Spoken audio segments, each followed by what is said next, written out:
જય જિનેન્દ્ર જીતુભાઈ, આજે સોમવાર તારીખ 14/12/20 સમય 7:50 ગાથા 19 પર આપણે આજે ચર્ચા કરીએ છીએ.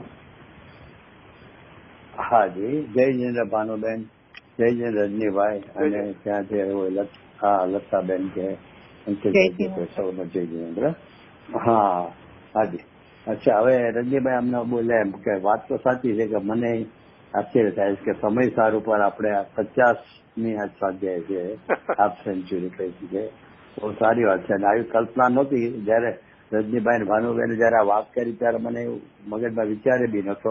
એમને આજ્ઞા કોઈ પ્રશ્નો હતા એમાંથી આપણી ચર્ચા થઈને પછી કે આ સમયસારની સ્વાધ્યાય કરે. મેં હા પાડી, ખબર નથી પણ સારું, મને પ્રસન્નતા રહે છે અને તમે લોકોને પ્રસન્નતા છે તો સારી વાત છે.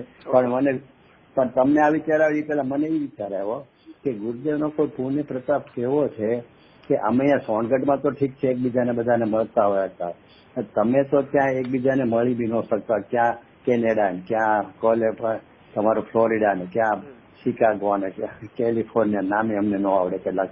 હવે એવા બધા સ્ટેટમાં તમે રોજ આવી તમારી જેમ ભેગા ન થતા હો. એની બદલે હું અહીંથી તમારી બધા સાથે ભેગો હોઉં છું. હવે એ કેવું આશ્ચર્ય, એ ગુરુદેવનો એક પૂર્ણ પ્રભાવના યોગનો પૂર્ણ પ્રતાપ છે ને કે તમે લોકો ત્યાં ભેગા નથી થઈ શકતા હોતા અને આપણે રોજ સાથે એકાત્રે સાથે બેસી અને જેટલો ટાઈમની અનુકૂળ થાય કે આપણે સ્વાધ્યાય નિમિત્તે ચર્ચા વાર્તા કરી. એ પણ એક ગુરુદેવનો જ એક પૂર્ણ પ્રતાપ છે પ્રભાવના યોગનો. એટલે એ મને એ વિચાર આવ્યો છે. ત્યાં તમે બોલ્યા કે આજે 50ની સ્વાધ્યાય છે એટલે બરોબર સરસ વાત છે. અચ્છા, એટલે આપણે આપતો 17-18 ગાથા તો દ્રષ્ટાંતો બધી ગાથાઓ અમુક સૌ સાથે બધા ખાલી અવાજથી ઓળખીએ પણ તો એવું લાગે કે ફેમિલી મેમ્બર્સ થી આત્મીયતા લાગે બધાને. એકદમ જાણીતા થઈ ગયા એવું લાગે તને. શું આપણે એવું લતાબેન નો અવાજ આવે તો ખબર પડી જાય, ભાનુબેન બોલે તો ખબર પડી જાય, અંકિતા બોલે એટલે આમ એકદમ ફેમિલી મેમ્બર થઈ ગયા લાગે, ભલે ફેસ ટુ ફેસ જોયા બી નથી. પણ એ બધું કહું છું એ શેના કારણે તો કે ગુરુદેવનો જે પૂર્ણ પ્રભાવ છે યોગનો પ્રચારનો કે જે ગણો એ ગુરુદેવનો. એટલે નહીં તો આવું બધું યોગ જ શેનો બને. અચ્છા, એટલે આપણે આમ તો 19મી ગાથા શરૂ કરી છે પણ મને આજે એક વિકલ્પ 11મી સ્વચ્છતા શક્તિ ઉપરનો હતો. એનું પ્રવચન તો બહુ સારું છે.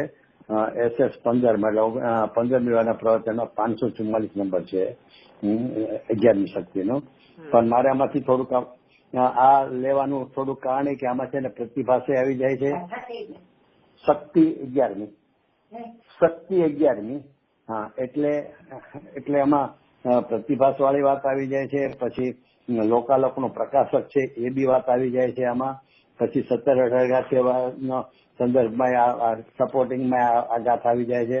અને નાયરોબીમાં ઓલો પ્રશ્ન કર્યો ચંદુભાઈ ડોક્ટરે કે શક્તિ કે અપેક્ષા કે પર્યાય અપેક્ષા એ બધું આમાં આવી જાય છે.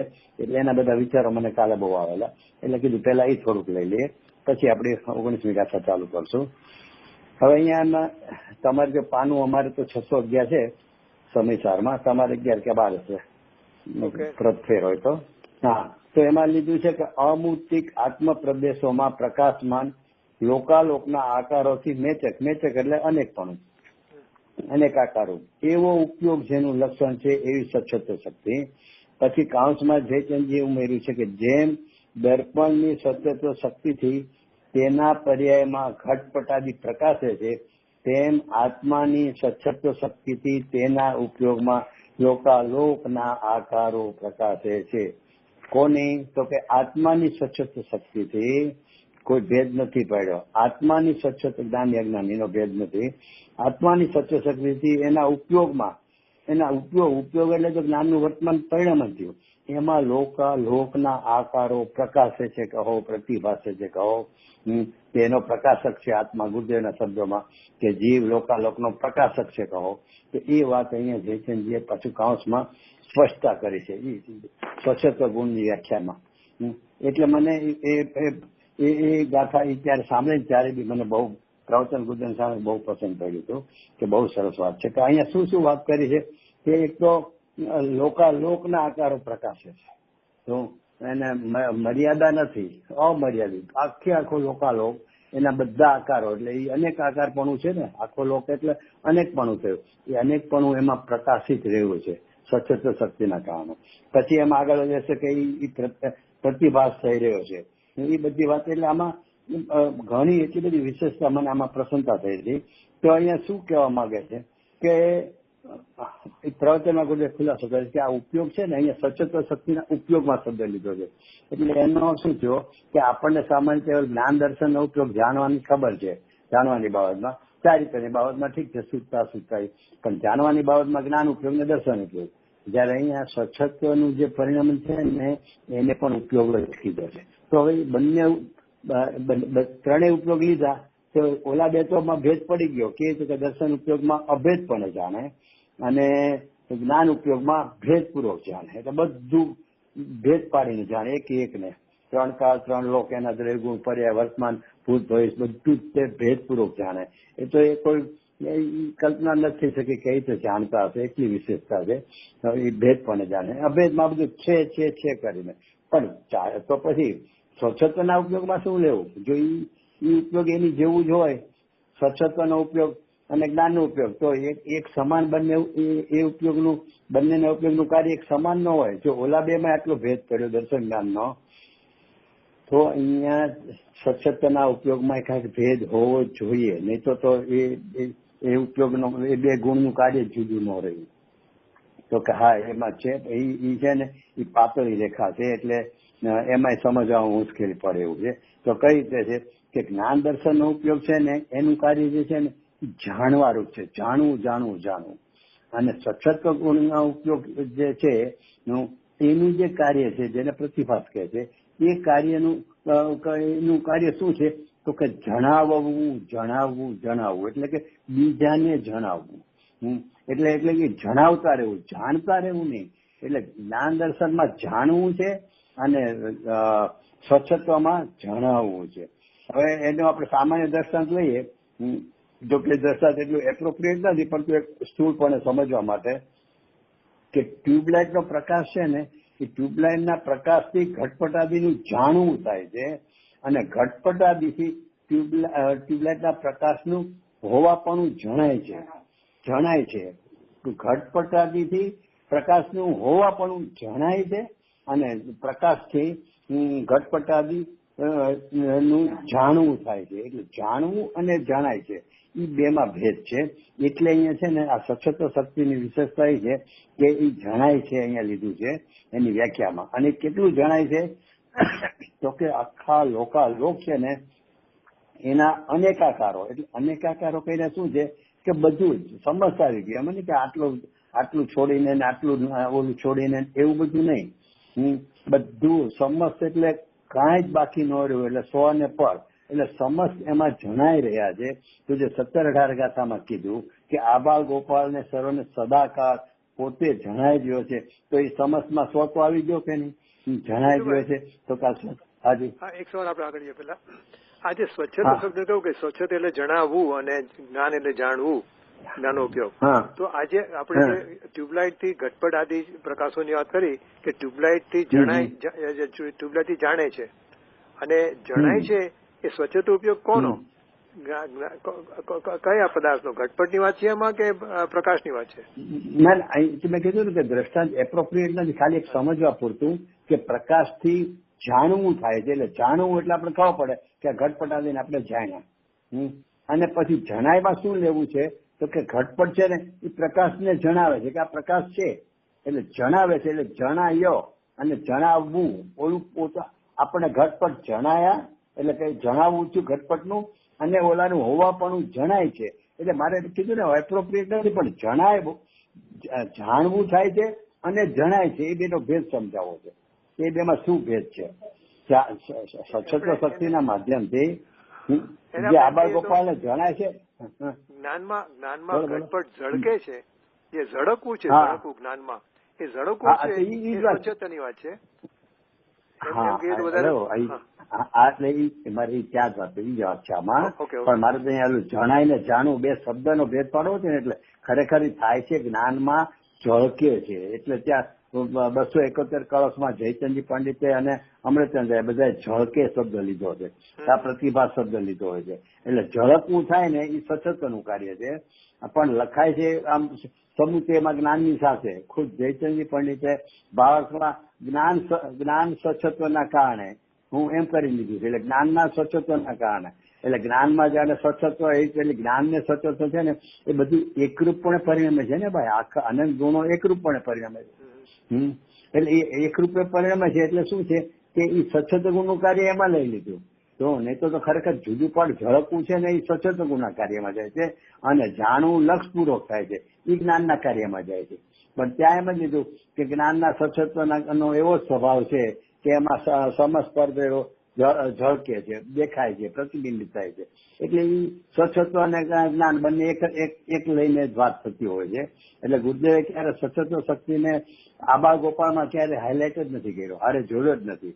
આમ સચત્વ શક્તિમાં ગુરુદેવ ખૂબ ખુલાસો કર્યો છે, બહુ તમને સાંભળવા મજા આવશે. પણ ત્યારે એમ નથી કીધું કે જણાય છે અને જાણવું છે એમાં શું ફેર છે.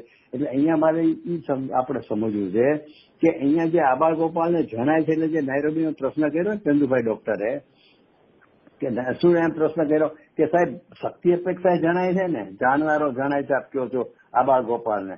તો કે ના, હું પર્યાયમાં જણાય છે. અને 19 પ્રવચનમાં 3, 4, 5 વાર કીધું પર્યાયમાં હો. પણ ગુરુદેવ પર્યાયમાં હોય કઈ રીતે ખુલાસો નથી કર્યો. અને આપણે કોઈ પ્રશ્ન સામો ન કર્યો, પેટા પ્રશ્ન કે જણાય છે તો જ્ઞાનીને જણાય છે અને અજ્ઞાનીને જણાય છે, તો એમાં ભેદ શું? ગુરુદેવ આમને એમ સમજાવતા હતા શું કે ભાઈ જણાઈ રહ્યો છે પણ એ લક્ષ રાગનું કરી અને હું રાગી છું એમ જાણે છે, તો એટલે કે પોતાને રાગરૂપ માને છે, એટલે જાણનારો જણાતો નથી. એ બધો ખુલાસો ગુરુદેવ નહોતો હતો. પણ જણાય છે એમાં આ જે સચત્વ સાથે લીધું, જેમ જયચંદજી પંડિત જ્ઞાન સચત્વના કારણે એમ સચત્વ પર ગુરુદેવ નથી કહ્યા ક્યારેય. તો આમને સીધું સમજાયું છે ને સચત્વમાં જણાય છે અને લોકાલોક જણાય છે, જીવ પ્રકાશક છે, લોકાલોક ને બધું લીધું છે. પણ આમાં શું છે કે આપણને તો અહીંયા સમાધાન એટલે થાય છે કે પર્યાયમાં જણાય તો જ્ઞાની ને અજ્ઞાની ભેદ શું રહ્યો? તો કે ભાઈ જણાય તો બધાને, કારણ કે એ તો જણાય એટલે પ્રતિબિંબિત થાય છે, એટલે કે ઝળકે છે. એટલે નાયક ઝળકી જ રહ્યો છે પોતાના જ્ઞાનમાં. અને એ તો આપણે દ્રષ્ટાંતથી સમજીએ છીએ કે ગળપણ થાય ને તાકાત ન ઝળકે, એના ખ્યાલમાં ન આવે એવું તો બને જ નહીં. તો એની જેમ અહીંયા એ જ્ઞાનનું પરિણમન હોય અને જેનું હોય એવો નાયક એ ન ઝળકે એવું તો બને જ નહીં. એટલે ઝળકવું તો બધાને થયેલું છે, પણ એ ઝળકવામાંથી જે જાણે એ જ્ઞાની અને ન જાણે એ અજ્ઞાની. એટલે કે આ તો નાયક ઝળકી રહ્યો છે. એટલે આપણે કાલે વાત થઈ હતી ને કે પરમાત્મા પ્રકાશનો એકચ્યુઅલી જે પરમાત્મા પ્રકાશનો દાખલો અને દર્પણનો દાખલો છે ને એ ભલે આપણે જ્ઞાનમાં લઈએ પણ ખરેખર તો એ સ્વચ્છત્વમાં લાગુ પડે છે. કારણ કે સ્વચ્છત્વ ગુણના ઉપયોગ છે ને એના કાર્યને પ્રતિભાસ કહેવાય છે. જ્ઞાનના પ્રતિભાસ શબ્દ તો પછી આપણે જ્ઞાનને સ્વચ્છત્વને સાથે લઈને પ્રતિભાસને બધું લઈએ છીએ, પણ ખરેખર પ્રતિભાસ તો છે ને એ સ્વચ્છત્વના ઉપયોગનું જે પરિણમન છે ને એને પ્રતિભાસ કહે છે, પ્રતિબિંબ કહે છે, અથવા જણાવવું કહે છે. અને જાણવું છે ને એ જ્ઞાનમાં દર્શનમાં જાય છે. એટલે જે પરમાત્મા જે ગાથા લીધી ને કે પરમાત્મા ગાથામાં જે ચંદ્રમાં લીધો ને તો એ ઝળકે છે લીધો છે, તો એ અને દર્પણમાં આપણે કહે છે ઝળકે છે. તો એનો અર્થ એ સ્વચ્છત્વ ગુણ માટે એ બે દાખલા વધારે એપ્રોપ્રિએટ છે. પણ પછી બધું ભેગું લઈ અને એમ કહેવાય છે. એટલે મારે અહીંયા શું આ ગાથામાંથી આ શક્તિમાંથી લેવું છે કે લોકાલોકનો પ્રકાશક છે, જીવ લોકાલોકનો પ્રકાશક છે. આપણને બહુ આશ્ચર્ય થાય. ખુદ લાલુભાઈ ને પૂછ્યું કે લોકાલોકનો પ્રકાશક ક્યાંથી હોય? અને મને યાદ છે અભયકુમારજી તો ભૂલી ગયા છે, પણ અમારે અહીંયા ચર્ચા સ્વાધ્યાયના કમ્પાઉન્ડમાં ચર્ચા થઈ છે કે આ કે છે લાલુભાઈ કઈ રીતે થાય કે એ તો જાણવું તો લોકાલોકનું જાણવું કઈ રીતે હોય? એ તો છદ્મસને તો એની યોગ્યતા અનુસાર હોય જ્ઞાનની, એટલે કર્મજની છે એટલે મર્યાદિત હોય. એની લોકાલોકનું કઈ રીતે હોય? તો પણ પછી લાલુભાઈ કે આ તો ગુરુદેવમાં તે 1000 વાર સાંભળ્યું હશે. મેં ભાઈ મારો એ પ્રશ્ન છે, ભલે 1000 વાર સાંભળ્યું. એટલે કહેવાનો મતલબ છે કે આ વસ્તુની બહુ આશ્ચર્ય થતી હતી. પણ અહીંયા જયારે સચત્વ શક્તિનું પ્રવચન ગુરુદેવ સાંભળશો ને 15 દીવાનું, ત્યારે એમ થાય કે ઓ ગુરુદેવ બહુ ઘણો ખુલાસો આમાં કરી નાખેલો છે કે એ ઉપયોગમાં છે ને એ સચત્વ શક્તિમાં પ્રતિબિંબ, એટલે કે ઝળકવું છે. ઝળકવું આખા લોકાલોકનું થાય છે. એટલે એમાં પછી કર્મજનિત છે જ નહીં કે આટલું જણાય ને ન જાણે તો જે જાણવું છે ને એ કર્મજનિત છે.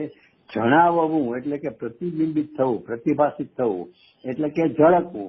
એ ઝળકવું સચોટ ગુણનું કાર્ય ને સચોટ ગુણને કોઈ કર્મનું આવરણ જ નથી, અનાવરણ શુદ્ધ છે એટલે એમાં પૂરેપૂરું ઝળકે જ છે.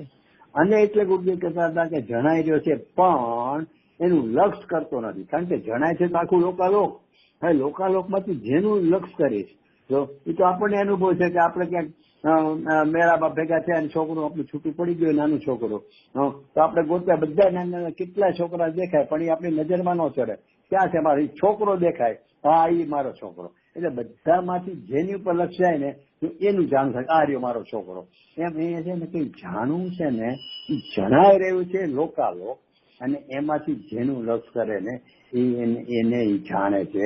એટલે આબા ગોપાળમાં અજ્ઞાની છે ને એને જણાઈ રહ્યો છે નાયક, પણ એનું લક્ષ કરતો નથી. તો કે કોનું લક્ષ કરે છે? તો કે ગુરુદેવ કે રાગનું લક્ષ કરે છે ને એટલે હું રાગી એમ એને થઈ જાય છે. એટલે જ્ઞાન ઉદ્યોગ થતું નથી, એટલે કે જાણનારો જણાતો નથી. એ અહીંયાથી નીકળે છે આ બધી વાતો કે લોકાલોકનો પ્રકાશ શકે છે, પ્રતિબિંબ છે માટે એમાં ઝળકી જ રહ્યો છે, જણાય જ રહ્યો છે, અને લક્ષ કરતો નથી માટે જાણતો નથી. અને એ બધી વાતો એ આ શક્તિમાંથી સારી રીતે ખુલાસામાં નીકળે છે. એટલે પછી મને થયું કે થોડુંક પેલા એ શરૂઆત કરીએ. હવે આપણે આવીએ મૂળ વિશે. આપણે જે લક્ષ છે આપણે લક્ષ કરીએ છીએ પણ એમાં લક્ષની કેટલી વ્યાખ્યાઓ છે? લક્ષ એટલે શું? લક્ષ એટલે જ્ઞાનનો ઉપયોગ છે ને એ ઉપયોગનું એકાગ્રતા થવી જે તે વિષયમાં, કોઈ બી વિષયમાં એકાગ્રતા થવી એનું નામ લક્ષ. ઉપયોગની. ઓકે, જ્ઞાન ઉપયોગ. બરોબર, તમને કેમ લાગ્યું? ના એટલે લક્ષ અને આશ્રય તરીકે આપણે વાપરીએ છીએ શબ્દ. આશ્રય, હા એ બધું. એટલે લક્ષ પણ અલગ અલગ રીતે વપરાય છે. હા એટલે છે કોઈમાં જ્ઞાનની મુખ્યતાથી બોલે, કોઈમાં આશ્રય કહો તો એ ઓલું પ્રતિના અર્થમાં લ્યો તો એ શ્રદ્ધા ગુણમાં જાય, અથવા અનુભૂતિમાં લ્યો તો જ્ઞાનથી જાય ને. એવા બધા ઘણા બધા આ બધા શાસ્ત્રના શબ્દો છે ને. તો પણ મૂળ પ્રયોજનથી સમજીએ તો એટલું કે ભાઈ એને જ્ઞાયક શું કહેવાય, એનું લક્ષ કરવું છે ક્યાં? તો કે જ્ઞાયકનું કરવું છે. એને બદલે ક્યાં કરે છે? તો કે રાગનું કરે છે. હવે એમાં એકચ્યુઅલી આપણે કઈ હું રાગી એમ છે જે આપણને અનુભવાય છે, એમાં કઈ હું આનું લક્ષ કરું, પેલા રાગનું લક્ષ કરું અને પછી હું રાગી એવો અનુભવ થાય, એવું ક્યાં ને ભેદ પડે છે કઈ? એ તો બધું સાથે જ હોય છે. લક્ષ થઈ જાય છે, લક્ષ થાય છે, લક્ષ થાય ત્યારે એમાં હપણું થાય છે કે આ રાગ છે હું છું. આટલું જાણ્યું પછી આપણે કે મારે લક્ષ કરવું છે તો આપણે વિકલ્પથી કહીએ કે હા, એટલે કે એની લક્ષ્ય નથી જતું વિકલ્પથી. લક્ષ માટે નિર્વિકલ્પ શું કહું છું કે લક્ષ એ પણ નિર્વિકલ્પ અવસ્થા છે કે વિકલ્પાત્મક અવસ્થા છે?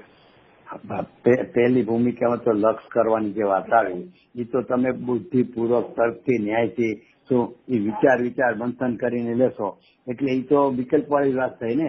પણ એ પછી જે યથાર્થ લક્ષ છે જ્ઞાયક માટેનું, તો રાગમાં પરમાં તો છે ને વિકલ્પ વાળું જ હશે, કારણ એમાં નિર્વિકલ્પ સવાલ જ નથી. પરમાં જે લક્ષ થાય છે એ તો વિકલ્પ વાળું જ થશે. અને જ્ઞાયકમાં જે કહે છે ને આપણે લક્ષ થયું તો એ તો છે ને વિકલ્પ છૂટીને નિર્વિકલ્પ થાય ને ત્યારે લક્ષ થયું કહેવાય છે. કારણ કે હા અતિન્દ્રિય વસ્તુ છે ને એનું લક્ષ કરતા શું થાય છે કે એનું નિર્વિકલ્પણું થાય. ઇન્દ્રિયનો આધાર નિર્વિકલ્પ શું છે? અતિન્દ્રિય. ઇન્દ્રિયના આધાર વગરનું જે લક્ષ થયું એટલે એ નિર્વિકલ્પ થઈ ગયું. એ નિર્વિકલ્પ પણ એ જ્ઞાયકમાં લક્ષ કરી શકે છે. એટલે કે જયારે જ્ઞાયકનું લક્ષ થયું હોય ત્યારે નિર્વિકલ્પ રૂપ જ હોય છે. જયારે પરમાં તો છે ને કોઈ વસ્તુ નિર્વિકલ્પ હોતી જ નથી, એ ઇન્દ્રિય આધીન જ હોય છે. ઇન્દ્રિય દ્વારા જ 5 ઇન્દ્રિયમાંથી કોઈની ઇન્દ્રિયના માધ્યમથી એનું લક્ષ થતું હોય છે. એટલે વિકલ્પ વાળું જ લક્ષ હોય છે. પછી આપણને ભેદ પકડાય ન પકડાય કે આપેલા આપણે રાગ ને જાણ્યો અને પછી રાગમાં હંપણું કર્યું ને એવું બધું આપણે પકડાય નહીં. એ બધું સાથે જ હોય ને એટલે પણ છે એ બધું વિકલ્પ વાળું. બરાબર. આપણે બે વ્યાખ્યા કરી કે લક્ષ રાગ અને પરમાં થાય છે વિકલ્પ પૂર્વક નો હોય છે, તો જ્ઞાયકમાં તો નિર્વિકલ્પ થવું પડે. હા ત્યારે બરોબર. ઓકે બરોબર. અચ્છા હા, હવે આપણે સત્સત્વની વાત ચાલી ને આમ તો પૂરી થઈ ગઈ પણ હા બરોબર. આમ એમ છે કે એનો લક્ષ કરો, પણ લક્ષ તો કરો એ તો ઉપદેશની ભાષા થઈ ગઈ ને. ખરી રીતે તો એ બધી જ્ઞાનની પર્યાયો પણ એ આપણે આમ એકે પર્યાયો તો આમ ફેરવી નથી શકતા. એટલે ઉપદેશમાં તો શું આવે છે? ઉપદેશમાં ઉપદેશ જ એને કહેવાય કે હા, એ તો ઉપદેશ જ એને કહેવાય કે એમાં તો બધું પ્રેરણાવાચક અથવા તો આદેશવાચક જ શબ્દો હોય. પણ પછી એમાં આપણે એનો ભાવ પછી સમજી લેવાનો કે લક્ષ કરો તો એ તો ગુજરાતમાં ખુલાસો કરે છે. બીજામાં ઘણા પ્રવચનો આવતો છે, પણ એક મને ખ્યાલ છે એ કે પર્યાય આમ લક્ષ કરવું એ પર્યાય તો હોય ગઈ, પર્યાય તો એક સમયની છે, તો એને શું તમે ફેરવવાના હતા? થઈ ની એક સમયમાં વહી જ જાય છે, પછી થઈ પછી એને કેવી રીતે ફેરવો? પરમાંથી એને પકડીને 100 માં કરો તો કે એને ક્યાં ફેરવવાનું છે? એ તો એવો નિર્ણય કરે છે ને ત્યારે ખરેખર તો છે ને સૌથી તમારે ઊંડા જેમ કરશો ને એટલે તમને ક્રમબદ્ધ સિવાય કાંઈ હાથમાં નહીં આવે કે ભાઈ તમારા ઈ ક્રમે જે ક્રમમાં આગલા ક્રમમાં પર તરફનો ઉપયોગ હોવાનો હશે લક્ષ, અને બીજા સમયનો તમારો ઉપયોગ છે એ સ્વમાં સન્મુખ થવાનો હશે, તો એની યોગ્યતા નિશ્ચિત છે, એને કાળ નિશ્ચિત છે. એ વખતે એ એમ જ થઈને રહે છે. પણ એ વખતે તમારો નિર્ણય એટલે શ્રદ્ધાગુણનું પરિણામ ક્રમબદ્ધ છે ને, એટલે એ વખતે તમારો નિર્ણય એવો હશે કે હું પરથી લક્ષ છોડી અને સ્વનું લક્ષ કરું. કરવાથી કાંઈ થતું નથી, કરવાપણું ત્યાં છે જ નહીં, બધું નિશ્ચિત હોવાપણું છે. પણ એ હોવાપણાને કરવાપણે સમજાવાય છે ઉપદેશ ભાષામાં. પણ એટલે આ પોતાની રીતે એટલે બધું આખા લોકાલોક થી લક્ષ હટી જાય આપણું, આપણે પોતામાં એકતા સ્થાપીએ ત્યારે નિર્વિકલ્પ દશા આવે ત્યારે આ લક્ષ કહેવાય. ત્યાં સુધી લક્ષ નથી થતું. હા, એટલે એમાં છે ને, જો આખા લોકાલોક નું લક્ષ આપણને છે જ નહીં. લોકાલોક નું લક્ષ નીચલી ભૂમિકામાં હોય જ નહીં, બરોબર છે. અને ઉપલી ભૂમિકામાં એમને એમ જણાય છે વગર લક્ષ આખું લોકાલોક. તો પણ એ જે જણાય રહ્યું છે ને એમાંથી પરનું જ્યાં સુધી લક્ષ કરે છે, એટલે મુખ્યપણે તો છે ને જે આપણે 19મી ગાથા ઈ જ છે આખી, મુખ્યપણે તો એ રાગમાં જ એને તન્મયપણું છે, રાગમાં જ મારાપણું છે. એટલે કે રાગનું જ લક્ષ નિરંતર વર્તે છે કે હું રાગી છું એમ જે ત્યાં કરે છે ને એ રાગમાં પર લક્ષ છે એટલે ત્યાં કરે છે. એટલે ઈ લક્ષ હટાવવાનું છે, એ હટાવવાનું છે, એ ઉપદેશ ભાષા છે. એ નિર્ણય કરે છે ને કે આ રાગ મારો છે જ નહીં, તો ત્યાં એનું લક્ષ છે. મતલબ કપૂતમાં કે છે ને એકવાર નિર્ણય થઈ ગયો કે આ છોકરો મારો છે જ નહીં, જો ભલે એના મા બાપ અમેર્યા પણ એ મારો છે જ નહીં, એવો જે નિર્ણય થાય છે ને ત્યાં એના તરફથી મમત્વ નાતે બધું એની પલટી જાય છે. એમ અહીંયા છે ને રાગનું લક્ષ, આ રાગ તરફ જે લક્ષ ક્યાં કરે છે ને એ રાગ તો આત્માના તિરસ્કારી પરિણામ છે. એવો જ્યાં નિર્ણય થાય છે ને ત્યાં એનો બીજા સમયનો ઉપયોગ છે ને એ એનાથી છૂટો પડી ગયો હોય છે. એવી જ વસ્તુસ્થિતિ હોય છે. પછી એને ઉપદેશની ભાષામાં આપણે કહીએ કે એને આનું લક્ષ છોડ્યું ને આનું કર્યું ને અથવા આનું લક્ષ છોડવાથી આનું લક્ષ થશે, એ બધી ઉપદેશ ભાષામાં સમજાવવા માટે છે. બાકી ત્યાં તો બધું હોવાપણે જ છે, કાંઈ કરવાપણે ફેરવવાપણે છે જ નહીં. એવું અકર્તાપણું ભાઈ ભાષે ને એટલે આ બધું લક્ષ કરવું ને ફેરવવું છૂટવું બધું પરિણમી જાય છે. કારણ કે એ હોય જ છે, અકર્તાપણો જ્યાં હોય છે તો એના ક્રમબદ્ધમાં આવું જ બધું હોય છે. એટલે થોડું ક્રમબદ્ધનું અકર્તાપણાનું બધું મંથન ભેગું કરીને વિચારશું ને તો ઉપદેશ ભાષા શું છે અને એનું તાત્પર્ય શું છે એ બધું આપણને ભાવમાં પણ વધારે સરળતાથી પકડાશે. હા, બોલો શું કહેતો? બરાબર છે. અકર્તાપણાનું આપણે આ બધું ક્રમબદ્ધ નો નિર્ણય કરવું તો જ બેસ્ટ. અચ્છા, હવે આપણે જે વાત થઈ ને અત્યારે સ્વચ્છતા ગુણ એ બધી વાત થઈ, લોકાલોક ને પ્રકાશક ની બધી. અચ્છા, હવે સ્વચ્છતા ગુણ અને પ્રમેત્વ ગુણ આમ જુઓ ને તો થોડોક બહુ સમાન જેવો લાગે. કારણ કે પ્રમેત્વ ગુણ ને લઈને કોઈના કોઈના જ્ઞાનમાં ઝળકે છે, એટલે કે એનો વિષય બને છે, બરોબર છે, અથવા જણાય છે. અને સ્વચ્છતા ગુણ ને લઈને લોકાલોક જણાય છે. બંનેમાં જણાય છે જ વાત આવી. સ્વચ્છતા ગુણ ને લઈને લોકાલોકના આકારો અનેક આકારો જણાય જ છે, અને પ્રમેત્વ ગુણને લઈને કોઈના કોઈના જ્ઞાનમાં પોતે જણાય જ છે. બંનેમાં જણાય જ છે. તો ફેર શું પડ્યો? હવે એક તો સામાન્ય ગુણ છે ને એક વિશેષ ગુણ છે. એટલે જે પ્રમેત્વ છે એ તો છ દ્રવ્યનો ગુણ છે, અને સ્વચ્છત્વ છે એ તો જી દ્રવ્યનો ગુણ છે. તો એ બેમાં ફેર શું જણાય છે? તો કે બેમાં બહુ મોટો ફેર છે. એક પ્રમેત્વ ગુણ છે ને એ જણાઈ રહ્યો છે એટલે કે બીજાના જ્ઞાનમાં જણાઈ રહ્યો છે. તો ઝળકી રહ્યો છે પોતે બીજાના જ્ઞાનમાં ઝળકી રહ્યો છે, અને સચોટ ગુણ છે ને એને પોતામાં બધું ઝળકી રહ્યું છે. લોકાલોકના આકારો છે એ પોતાના ઉપયોગમાં ઝળકી રહ્યા છે, અને પ્રમેયત્વ ગુણમાં બીજાના ઉપયોગમાં પોતે ઝળકી રહ્યો છે. એટલે છે ને શાસ્ત્રમાં એક ઉદાહરણ આવે છે, ઓલું ઉત્સર્ગ અને નિસર્ગ, એક નદીઓના બે નામ છે. શબ્દ મારો થોડો થોડો ફેર હોય તો એકમાં શું છે, ગમે એ વસ્તુ નાખો ને તો એ ધક્કો મારી બહાર જ કાઢી નાખે, ડૂબવા ન દે. અને એક એવું છે કે ગમે એવું કરવાનું અંદર ખેંચી દે. એવી બે એમ આમાં શું છે કે જે પ્રમેયત્વ ગુણ છે ને એ બધું બહારનું જ કરે, એટલે કે તમને બીજામાં જ જણાવે છે. તમારું હોવાપણું બીજાના જ્ઞાનમાં જણાય છે. અને બીજી નદીનું કામ છે ને પોતામાં લઈ લેવું છે. એટલે છે કે લોકાલોકનો જે છે ને એ સંબંધીનો જે આકારો, એટલે કે લોકાલોકના અનેક આકારો એ પોતાના જ્ઞાનમાં જણાય છે. એટલે સચોત્રમાં ભલે જણાય છે, જ્ઞાન ને સચોત બધું હારે લેવા છે. એટલે એ પોતામાં જણાય છે, અને પ્રમેયત્વ ગુણ છે તે પરમાં જણાય છે. એટલે આપણે જે મોબાઈલ છે ને આજકાલ, તો મોબાઈલમાં છે ને હું ફોટો પાડું રજનીભાઈનો, તો રજનીભાઈ સામેની વ્યક્તિ છે તો એ કેમેરામાં એનો ફોટો પડાવે. હવે એ કેમેરામાં છે ને એટલે મોબાઈલમાં એક એપ્લિકેશન હોય, એની જે ટચ કરો ને ત્યાં એ રિવર્સ થઈ જાય, એટલે મારો ફોટો એમાં આવે. મોબાઈલ તો એમને એમ જ છે, પણ એકમાં શું છે કે મારું એમાં પ્રતિબિંબ આવે છે, અને એકમાં શું છે કે પરનું એમાં પ્રતિબિંબ આવે છે, એટલે કે ઝળકે છે.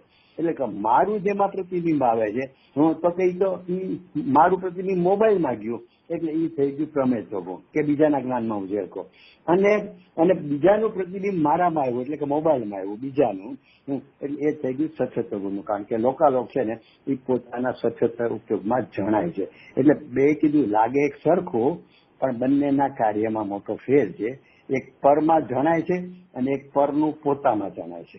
એટલે પરનું પોતામાં જણાય છે એ છે સચોટ ગુણ, એટલે કે પોતાનો ગુણ છે, અને એટલે પોતા સંબંધીનું. અને પ્રમેયત્વ ગુણ છે એ પર સંબંધીનું, એટલે પરમાં જણાય છે. હવે આમાં લતાબેનનો કઈ પ્રમેયત્વ ગુણનો કઈક પ્રશ્ન હતો, એ આમાં આવી ગયો ઉત્તર કે કઈ જેનો પ્રશ્ન રહેશે એ મને ખ્યાલ નથી આવ્યો પ્રશ્નનો બહુ. ના, હું વિચાર કરું છું કે એક્ઝેક્ટ પ્રશ્ન શું હતો, પણ એટલું કે આપણે કીધું. હા, કારણ કે તમે એમ કે તમારો પ્રશ્ન એવો કઈક બોલ્યા હતા કે નિશ્ચયથી તો પોતાના આનંદ ગુણો પ્રમેયત્વ લઈને જ્ઞાનમાં જણાય છે, બરોબર, પણ પ્રમેયત્વ ગુણ લઈને પરમાં જણાય છે શું, એવું કાંક તમે પ્રશ્ન કરેલો. પરનો પ્રમેયત્વ ગુણ હોય એ કેવી રીતે લેવાનો? એટલે જે આપણે પ્રમેયત્વ ગુણ છે ને, એને લઈને જે કોઈ જ્ઞાન, જેની આગળ જ્ઞાન હોય ને બીજાને નહીં, જે જ્ઞાન વાળું તો કઈક જીવદ્રવ્ય છે, તો એ જીવદ્રવ્યનું જે જ્ઞાન છે ને એના ઉપયોગમાં આપણે આવીએ. એટલે એનો ઉપયોગ આપણા સંબંધી હોય, આપણે સ્થૂળ દ્રષ્ટાંતથી જોઈએ કે તમને અત્યારે વિચાર આવે કે તમારા છોકરા સંબંધીનો, તો એ તમને જણાય. પછી તમે બીજા સંબંધી કરશો એ તમને જણાય. એટલે એ તમારા જ્ઞાનમાં કોણ આવે તો કે જેનામાં પ્રમેયત્વ ગુણો એ જ આવે. એમાં જરૂર નથી કે જીવદ્રવ્ય સામે હોવો જોઈએ, પૂતગલ્ય આવે બધા, પણ ઓલા ચાર તો અરૂપી છે એટલે એ આપણા જ્ઞાનનો વિષય નથી. પણ જળ તો બધું આવવાનો જ છે ને, તો એ જળ એમાં પ્રમેયત્વ ગુણ છે, એના કારણે એ તમારા જ્ઞાનનો વિષય બને છે. એટલે કે એ તમે ફળ સંબંધીનો જે ઉપયોગ થાય છે એમાં એ ઝળકે છે પ્રમેયત્વ ગુણને કારણે. એટલે એ પ્રમેયત્વ ગુણના કારણે પરના ઓલામાં આપણે વિષય બની શકીએ છીએ. કોઈ પણ દ્રવ્ય બીજાના જ્ઞાનમાં વિષય બની શકે છે પ્રમેયત્વ ગુણના કારણે. એટલે એ છે, પણ એ વ્યાખ્યા થઈ ગઈ વ્યવહારની, કારણ કે બે દ્રવ્યના સંબંધ વાળી બતાવી. તો સ્વરૂપમાં અંદરમાં નથી, જેમ નિશ્ચયથી કીધું કે પોતાના અનંતા ગુણો જ્ઞાનમાં પ્રકાશે છે, તો એ નિશ્ચયની વ્યાખ્યા થઈ કહેવાય. અને આ બીજા દ્રવ્યના રિલેટેડ થઈ કે બીજાના જ્ઞાનનો વિષય પોતે બને છે, એટલે એ થઈ વ્યવહારની વ્યાખ્યા થઈ. એટલે એ છે પ્રમેયત્વ ગુણની વ્યાખ્યા, બરોબર છે. અચ્છા, હવે આપણે લે છે મૂળ તો 19મી ગાથા લે છે, પણ આ તો મને ઓલી હા બોલો. હા જી, મેં વચ્ચે પણ એક કીધું તમને, આ મને છે ને કે આ કન્ફ્યુઝિંગ બહુ લાગે છે. એટલે જ્ઞાનમાં તો જ્ઞાન પોતાના જ્ઞેયાકારો બનાવીને પોતે જાણે છે, જ્ઞાનમાં જણાય છે. હવે આ સ્વચ્છત્વ શક્તિનું કે બહારનું બધું ઝળકે છે, એ જ્ઞાનની સ્વચ્છતામાં ઝળકે છે, આમ તો જ્ઞાન પોતાના જ આકારો બનાવીને એમાં એટલે બહારના જે આકારો છે એવા જ્ઞાનમાં આકારો બને છે ને જ્ઞાન એને જાણે છે. તો આ બહારનું ને પછી અંદરનું કેવી રીતે આમ અહીંયા મને તો બહુ મિક્સિંગ લાગે છે, ઓલો ગોટાળા જેવું લાગે છે. એટલે એમાં એવું છે કે તમે સચોટ ગુણનો ઉપયોગ છે ને એનું કાર્ય અને જ્ઞાન ગુણના ઉપયોગનું કાર્ય બંનેને ભેગું કરીને વિચારો છો ને, એટલે તમને એમ લાગે કે આમ કેમ આમ કેમ આમ કેમ. હવે તમે જો થોડુંક આ ગુરુદેવની શૈલી પ્રમાણે સચોટ ગુણ ને જ્ઞાન ગુણ ને જણાય છે ને જાણતો નથી, એ બધાનું થોડુંક આમ છૂટું પાડીને વિચારો ને તો કે એ જે સચોટ ગુણમાં જે જણાય છે ને એ એક દર્પણ છે. દર્પણમાં બધું જણાયા જ કરે, એને કાંઈ લેવા દેવા નથી. હવે જે જાણનારો સામે ઉભો છે ને એને શું જાણવું છે તો કે બધું જણાયા કરે છે, એમાંથી જેનું લક્ષ કરે એને જાણે છે. જાણે છે એટલે શું થાય છે કે અહીંયા જાણે એટલે શું થાય કે પોતાના જ્ઞાનમાં જેવું પરિણમન થાય છે. આપણે આકારો શબ્દથી છે ને જરા મૂંઝાઈએ છીએ, પણ ગુરુદેવનો હમણાં ખુલાસો આવ્યો હતો પ્રવચનમાં એને કે એ પ્રકારનું જ્ઞાનના પરિણમનનો પ્રકાર અથવા સ્વરૂપ બસ એ વખતે જ્ઞાનનું એવું જ જ્ઞાનના મૂળ બે કાર્ય છે. તમારો જે પ્રશ્ન તમને ડોકવે છે ને કે એ જ્ઞાનાકારે થાય છે અને પાછું જાણે છે એવું તમને લાગે છે ને કે એ તો પોતાના જ જ્ઞાનાકાર છે અને પાછું એને જાણે છે, તો એ બી જ્ઞાનની એ વિશેષતા છે કે બે કાર્ય સાથે થાય છે અને બંને એકી સાથે જ હોય છે. એમાં કાર્ય સમય ભેદથી કાંઈ નથી, પણ આપણને સમજાય નહીં એટલે શું થાય, કારણ કે આપણને સમય ભેદથી જ બધું સમજાય છે કે પેલા એનું લક્ષ કરે ને પછી જાણે એવું લાગે. એ બધું સાથે જ હોય છે ભાઈ. કેમ રજનભાઈ એમ લાગે છે ને? બરાબર છે. ઘણા છે ને આમ બી સમજે છે કે જ્ઞાનનું સ્વચ્છત્વ જેવી રીતે સ્વચ્છતા ગુણનું રૂપ જ્ઞાનમાં છે એટલે જ્ઞાનનું સ્વચ્છત્વ છે એટલે એ રીતે પણ લેવાય છે. બરોબર છે. એટલે એનું જ્ઞાન એને કારણ કે ખરેખર તો દ્રવ્ય એમ એ પણ અપેક્ષા છે ને કે દ્રવ્ય પોતે પરિણમે છે એને આખા એક દ્રવ્ય તરીકે. બરોબર. ગુણો અભેદ રૂપે અને આપણે ગુણોનો અભેદ લઈએ ત્યારે એટલે આ બધું છે ને જ્ઞાન ને જ્ઞાતાના પ્રકારોમાં એમાં જે 271 કળશ ને બધા ભાવાત્મા બધા જે ખુલાસા કર્યા છે ને કે જ્ઞાન કલોલો જ્ઞાન વડે જણાય છે. હવે એક તો જ્ઞાન કલોલો થાય છે અને પાછા જ્ઞાન વડે જણાય છે, એટલે તો સીધી બે જ વાત છે. પણ એ બંને પ્રકારનું પરિણમન એકી સાથેની એક જ્ઞાન ગુણનું જ પરિણમન છે. એ જ્ઞાન ગુણના પરિણમનની બે વિશેષતા છે, એટલે કે એ આકારો જણાય છે જ્ઞાનમાં અને એને જાણે છે, એ જ્ઞાન છે. એટલે તો કીધું ને જ્ઞાનકૃત જે છઠ્ઠી ગાથામાં જ્ઞેયાકાર અવસ્થામાં જ્ઞાયક જણાયો સિદ્ધ ક્યાંથી થાય? ને તો થાય જ નહીં. જ્ઞેયાકાર અવસ્થામાં જે જ્ઞેયાકાર આપણે શબ્દ કીધો એ ખરેખર તો જ્ઞાનનો આકાર છે. પર સંબંધીનો જ્ઞેય સંબંધીનો છે એટલે જ્ઞેયાકાર શબ્દને ઓળખાયો, પણ એ જ્ઞાનાકાર છે. એ જ્ઞાનકૃત આકાર બને છે અને જ્ઞાન એને જાણે છે. એટલે જ્ઞાન પર સંબંધીનો પણ ભલે હોય પણ એ પોતાનું જ્ઞાનકૃત આકાર છે અને જ્ઞાન એને જાણે છે. એટલે એક જ્ઞાનની બે વિવિધતાથી એ બે પ્રકારો બન્યા જ કરે છે.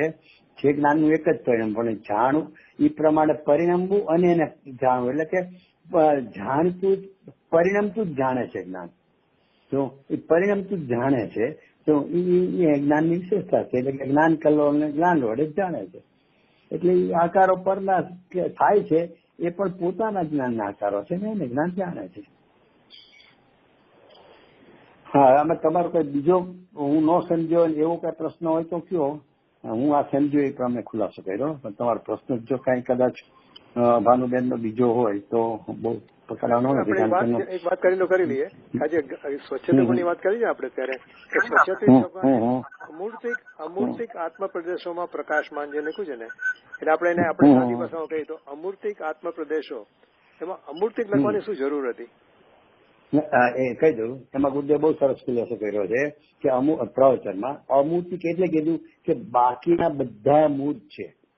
જીવ દ્રવ્યને છોડીને પાંચી દ્રવ્ય છે ને આખા લોકાલોક બધું લીધું ને, લોકના આકારો એમ લીધું ને પ્રકાશમાન થાય છે. તો એમ કે લોકાલોકના આકારો તો એ તો બધા જ છે ને પાંચ સિવાય એક જળના એ મૂર્તિક છે અને 5 અમૂર્તિક છે. હું જરા ઊંચું બોલી ગયો બચ્ચા. પણ એટલે 5 અમૂર્તિક છે છતાં પણ એમાં મૂર્તિક પણ ઝળકે છે એટલે અમૂર્તિક શબ્દ લીધો ખાસ કે અમૂર્તિક આત્મપ્રદેશો છે, છતાં પણ એમાં એ અમૂર્તિક કહીને એમ કેવું છે કે અમૂર્તિક હોવા છતાં પણ લોકાલોકના એટલે કે મૂર્તિકના પણ એમાં જણાય છે. એટલા માટે અમૂર્તિક શબ્દ ગુરુદેવે એ પ્રવચનમાં અમૂર્તિક અને મૂર્તિકનો બહુ ખુલાસો લીધો છે. તમે એ ખુલાસો પૂછ્યો સારું છે. અમૂર્તિક એટલે એ પોતે અમૂર્તિક છે નેચરલી આત્મા પ્રદેશો, પણ એમાં મૂર્તિકના અને અમૂર્તિકના લોક ને લોક અને પૂતગલ આદિ પૂતગલના મૂર્તિક બંને એટલે એમ કે અમૂર્તિક હોય તો અમૂર્તિક જ જણાય ને મૂર્તિક હોય તો મૂર્તિક જ જણાય એવું નથી. અમૂર્તિક હોવા છતાં એમાં મૂર્તિક ને અમૂર્તિક બધું પ્રકાશ છે. એટલા માટે અમૂર્તિક શબ્દ લીધો. અને પ્રકાશમાં શબ્દનો આપણે અર્થ પ્રતિભાસમાન કર્યું. પ્રતિભાસ છે ઝળકે છે. સાવ સાદી ભાષામાં ઝળકે છે. ઝળકે શબ્દ તો આપણને બહુ આમ કોમન લાગે. આ ઝળકી રહ્યું છે, ઝળકી રહ્યું છે. અને પ્રતિભાસ ની આપણને દર્પણમાં ને પ્રતિબિંબમાં એવા બધામાં થોડુંક લાગે, પણ એ બધું એક ની કરવા છે. જણાવવું, જણાય છે, પ્રતિભાસ છે, પ્રતિબિંબ છે, એ બધું એક જ અર્થમાં છે. અને આજે આપણે જે અત્યારે 19મી કથા શરૂ કરીએ છીએ એમાં તે અત્યારે જે પ્રતિભાસ શબ્દ લીધો છે, જયચંદજી એ બી લીધો છે, અને એની પછીનો 21મો કળશ છે ને એમાં પ્રતિભાસ શબ્દ લીધો છે. એટલે પ્રતિભાસ શબ્દ સમય સારવા છેક ઠેકાણે મળશે. એટલે શું આગળ કરું 19મી ગાથા. અત્યારે 19મી ગાથામાં શિષ્ય ઉપોદ્ઘાત કરેલો. શિષ્યના પ્રશ્ન રૂપે ઉપોદ્ઘાત છે કે શું છે પેલા ઉપોદ્ઘાત કે વળી ફરી પૂછે છે કે આ આત્મા કેટલો વખત સુધી એટલે કે ક્યાં સુધી અપ્રતિભૂત છે તે કહો. તેના ઉત્તર પર ગાથા સૂત્ર કહે છે. હવે પ્રશ્ન પેલો એ છે કે અહીંયા જે શિષ્યના નામે જે ઉપોદ્ઘાત કર્યો એ કોણે કર્યો? આમ તો આપણે રજીભાઈ વાત થઈ હતી કે એ બધા ઉપોદ્ઘાત છે એ અમૃતચંદ્રાચાર્ય કર્યા છે ગાથા ઉપર, બરોબર? પણ છે ને એમાં ગુરુદેવમાં એક એમાં આવેલું કે અહીંયા આ જયચંદજી નો ઉપોદ્ઘાત છે. એટલે મને મૂંઝવણ કરી. મેં કીધું આ તો આપણે બધે જોયું તો ઉપોદ્ઘાત તો અમૃતચંદ્રાચાર્ય જ હોય છે. જયચંદજી નો કેમ કીધો? ના, કાઉન્સમાં નહીં, સીધો ઉપોદ્ઘાત જ, ટીકા ઉપર જ સીધો. હા, પછી મેં જોયું એમાં શું છે કે પહેલી ગાથાથી લઈ અને 12મી ગાથા સુધી જોશો ને તો બધા ઉપોદ્ઘાત અમૃતચંદ્રાચાર્ય છે. પછી 13, 14, 15, 16, 17, 18 બધામાં જે ઉપોદ્ઘાત છે ને ભલે નાના મોટા જે કઈ હોય તો ગાથાની શરૂ કરતા પહેલા એ બધા જયચંદજીના છે. તો કઈ રીતે નક્કી કરવું? તો આવું મારી રીતે કહું છું, મેં ગુરુદેવને નથી પૂછ્યું, પણ એમાં શું મેં જોયું કે જ્યાં જ્યાં અમૃતચંદ્રાચાર્યના ઉપોદ્ઘાત છે ને ત્યાં તો સૂત્ર ને ગાથા સૂત્ર હોય ને મૂળ પાઠ આપણે પ્રાકૃત ભાષા વાળી કુંકુંડાચાર્યની એની ઉપર અમૃતચંદ્રાચાર્યનો એક શબ્દ જ હોય છે. જે રીતે અહીંયા આપણે 19મી ગાથામાં છે, જો શાસ્ત્ર હોય તો 19મી ગાથામાં ઉપોદ્ઘાતમાં લીધું છે તરહી કિયંતમ કાલમયમ પ્રતિબુદ્ધો એ બધું લીધું ને. તો એનો અર્થ ઈ ઉપોદ્ઘાત અમૃતચંદ્રાચાર્ય કર્યો છે. પણ તમે 12 ગાથા પછી 13, 14, તમે 16 જોશો ને તો મૂળ પ્રાકૃત ભાષા ઉપર સંસ્કૃતમાં એ કોઈ વાક્ય જ નથી અને નીચે ગુજરાતીમાં અનુવાદમાં એ ગાથાની ઉપર એક વાક્ય છે. ઈ વાક્ય જે છે ને ગાથાની ઉપર તો ઈ છે દાખલા તરીકે 16મી ગાથા લ્યો તો 16મી ગાથામાં 15મા કળશ પછી સીધો 16મો કળશ જ છે સંસ્કૃતમાં સવાલ. ત્યારે અહીંયા હવે દર્શન દાન ચારિત્રરૂપ સાધક ભાવ છે એમ ગાથામાં કહે છે. આટલું વાક્ય જે આવ્યું 16મી ગાથા ઉપર સંસ્કૃતમાં એ શબ્દ જ નથી. એટલે એનો અર્થ કઈ અમૃતચંદ્રાચાર્ય એ શબ્દ નથી. એ જેટલું વાક્ય ગુજરાતીમાં આવ્યું છે એ અમૃતચંદ્રાચાર્ય જયચંદજી પંડિતનું છે. એટલે ગુરુદેવ જે બોલ્યા કે હવે આ ઉપોદ્ઘાત જયચંદજીનો છે. એટલે પછી મેં મેળવણી કરી કીધું લાગે છે આમ એવું મને અનુમાનથી આમ તર્ક શીખવું છું. બાકી મને કોઈ ચર્ચા નથી થઈ, પણ મેં જોયું જેટલી ગાથાઓમાં છે સંસ્કૃતમાં એ તો અમૃતચંદ્રાચાર્ય જો ટીકામની હારે જ છે સંસ્કૃતમાં. એટલે અને નથી છતાં અહીંયા ઉપોદ્ઘાતમાં ગુજરાતી છે એનો અર્થ કે જયચંદજીએ કર્યો છે. અને કળશ જેટલા છે ને અમૃતચંદ્રાચાર્ય એની ઉપર જેટલા ઉપોદ્ઘાત છે ને કે હવે જ્ઞાનના મહિમાનું કાવ્ય કહે છે કે આ તેવું જે કાંઈ લખવું હોય છે ને એ તો બધું જ જયચંદજીનું છે. અને જ્યાં મોટો ઉપોદ્ઘાત છે દાખલા તરીકે 87મી ગાથા તો એની ઉપર 6 લાઈનનો ઉપોદ્ઘાત છે. તો એ તો અમૃતચંદ્રાચાર્ય લખ્યો જ નથી અને 6 લાઈનનો છે ને એટલી કાઉન્સમાં કર્યો છે. એટલે એમ કે જયચંદજીએ કરેલો હશે એવું મારું અનુમાન છે. કારણ કે ટીકામાં સંસ્કૃતમાં ક્યાંય એ 6 લાઈનની વાળી વાત જ નથી. એટલે એવું લાગે છે કે જે ગુરુદેવ જે બોલ્યા કે હવે અહીંયા એમ કે આ જયચંદ કેવો કઈ ગાથા કરશો તો મને યાદ નથી, પણ નહીં તો એમાં જ જોઈ લે કે ભાઈ વખતે ઉપર શું છે. પણ આવું મેં પછી મેળવણી કરતા મને એવું ખ્યાલમાં અત્યાર સુધી એમ જ લાગતું હતું આપણને કે આ બધા અમૃતચંદ્રાચાર્ય તે ગાથામાંથી ઉપોદઘાત કરી લીધો હોય છે. ગાથામાં જે વાત આવતી હોય એમાંથી એમણે ઉપોદઘાત કરીને પ્રશ્ન ઉભો કર્યો અને એના ઉત્તર રૂપે ગાથા છે. એ રીતે આપણે માનતા હોય છે. બરોબર ને? મને ખોટો બીજો મને એમ કે કાઉન્સમાં જયચંદજીના ના એક લીટીના કે જરાક ટુકડો હોય ને એમાં નથી. જેમ કે આપણે 100ની વાત કરી ને તો એમાં કાંઈ નથી લખ્યું સંસ્કૃતમાં, અને ગુજરાતીમાં લખ્યું છે એમાં કાઉન્સ નથી. સીધું એ છે કે હવે દર્શન સાધક ભાવ છે ને એમાં ગાથામાં કહે છે એમ સીધું ગુજરાતીમાં લખી નાખ્યું છે કાઉન્સ વગર. અને મોટો વિસ્તાર જ્યાં કર્યો છે ત્યાં કાઉન્સ કર્યો છે એવું મને લાગે છે. બાકી તો હવે આપણા માટે તો શું કહે છે, બધા જ્ઞાની હોય છે જેને ઉપોદઘાત કર્યો એને મૂળ ગાથામાં શું કહેવા માંગે છે અથવા ટીકામાં શું આવવાનું છે ખુલાસો એના ઉપોદઘાત રૂપે અહીંયા રીતે પ્રશ્ન મૂકેલો છે. એટલે એ જયચંદજીનો હોય કે અમૃતચંદ્રાચાર્યનો પણ એક આપણે ખાલી જાણવા માટે. અચ્છા, હવે અહીંયા પ્રશ્ન છે કઈ બરાબર? હા એટલે હવે અહીંયા પ્રશ્નકારે શું પ્રશ્ન મૂક્યો કે કેટલો વખત સુધી અપ્રતિભૂત રહે છે. એટલે મને પ્રશ્ન એ ઉઠ્યો કે સામાન્ય રીતે પેલા અપ્રતિભૂતનું લક્ષણ સાહેબ કયો, પછી આપણે પૂછીએ કે કેટલો વખત રહે છે. પેલા લક્ષણ સમજ અપ્રતિભૂત કોને કેવો એ તો કયો પેલા, એટલે એનું લક્ષણ પેલા કયો. અહીંયા છે ને 20, 21, 22 ગાતા છે ને એમાં આપણે બીજું લક્ષણ પૂછશે. પેલા પૂછ્યું કે ક્યાં સુધી રહેશે અને હવે પૂછે કે એનું લક્ષણ શું, એટલે એને કઈ ઓળખી શકાય એટલે લક્ષણ શું. તો એને ઓળખવાનું લક્ષણ પછી પૂછે છે અને કેટલો ટાઈમ રહેશે એ પેલા પૂછે છે. હવે આ તો મને કીધું આ કઈ આવું બને. આપણે કોઈની બી વાત હોય તો કઈક ભાઈ કોણ છે એ પેલા કયો, પછી તમે કેટલો વખત સુધી છે કયો. મારે ઘરે કોઈ આવ્યું છે અને છોકરો પૂછે કોણ છે, હું કહું આટલો વખત રહેવાનો. પણ આટલો વખત રહેવાનો છે એ બરોબર, પણ એ છે કોણ એ તો પેલા કયો કે તમારા શાળાનો સાળો ને એનો સાળો હું કોઈ જોયા નહીં એવા બધા છે કોણ, પછી કેટલું રહેવાના તો મને સમજણ પડે. એની બદલે પેલા પૂછે છે કે કેટલું રહેવાના છે, પણ કેટલું રહેવાના છે પણ છે કોણ તો કે. એટલે પ્રશ્ન આપણે ઘરમાં વાત થાય તો આ જ વાત થતી હોય ને આચાર્ય આમ કેમ લીધું હશે તો કે ભાઈ એની પાસે કારણ છે. આચાર્ય દેવને કઈ એવું ન હોય કે વચ્ચે કઈ આહાર લેવા ગયા ને વિકલ્પમાં તૂટી ગયો, લખવાનો છૂટી ગયો એટલે આવીને પાછું લખવા બેઠા એટલે પેલા આ લખાઈ ગયો, ઓલો વિકલ્પની ધારા છૂટી ગઈ. એટલે એવું બધું ન હોય. એ આપણામાં બહુ મંદ સંભાળા રહ્યા હોય ને એટલે આપણે આવું બધું થતું હોય કે એક વાત ચાલતી હોય ને હમણાં તમારી બીજી વચ્ચે વાત થાય ને ત્યાં હું ભૂલી જાઉં મારે શું કેવું હતું. એ બધા આપણે મંદ સંભાળા હોય.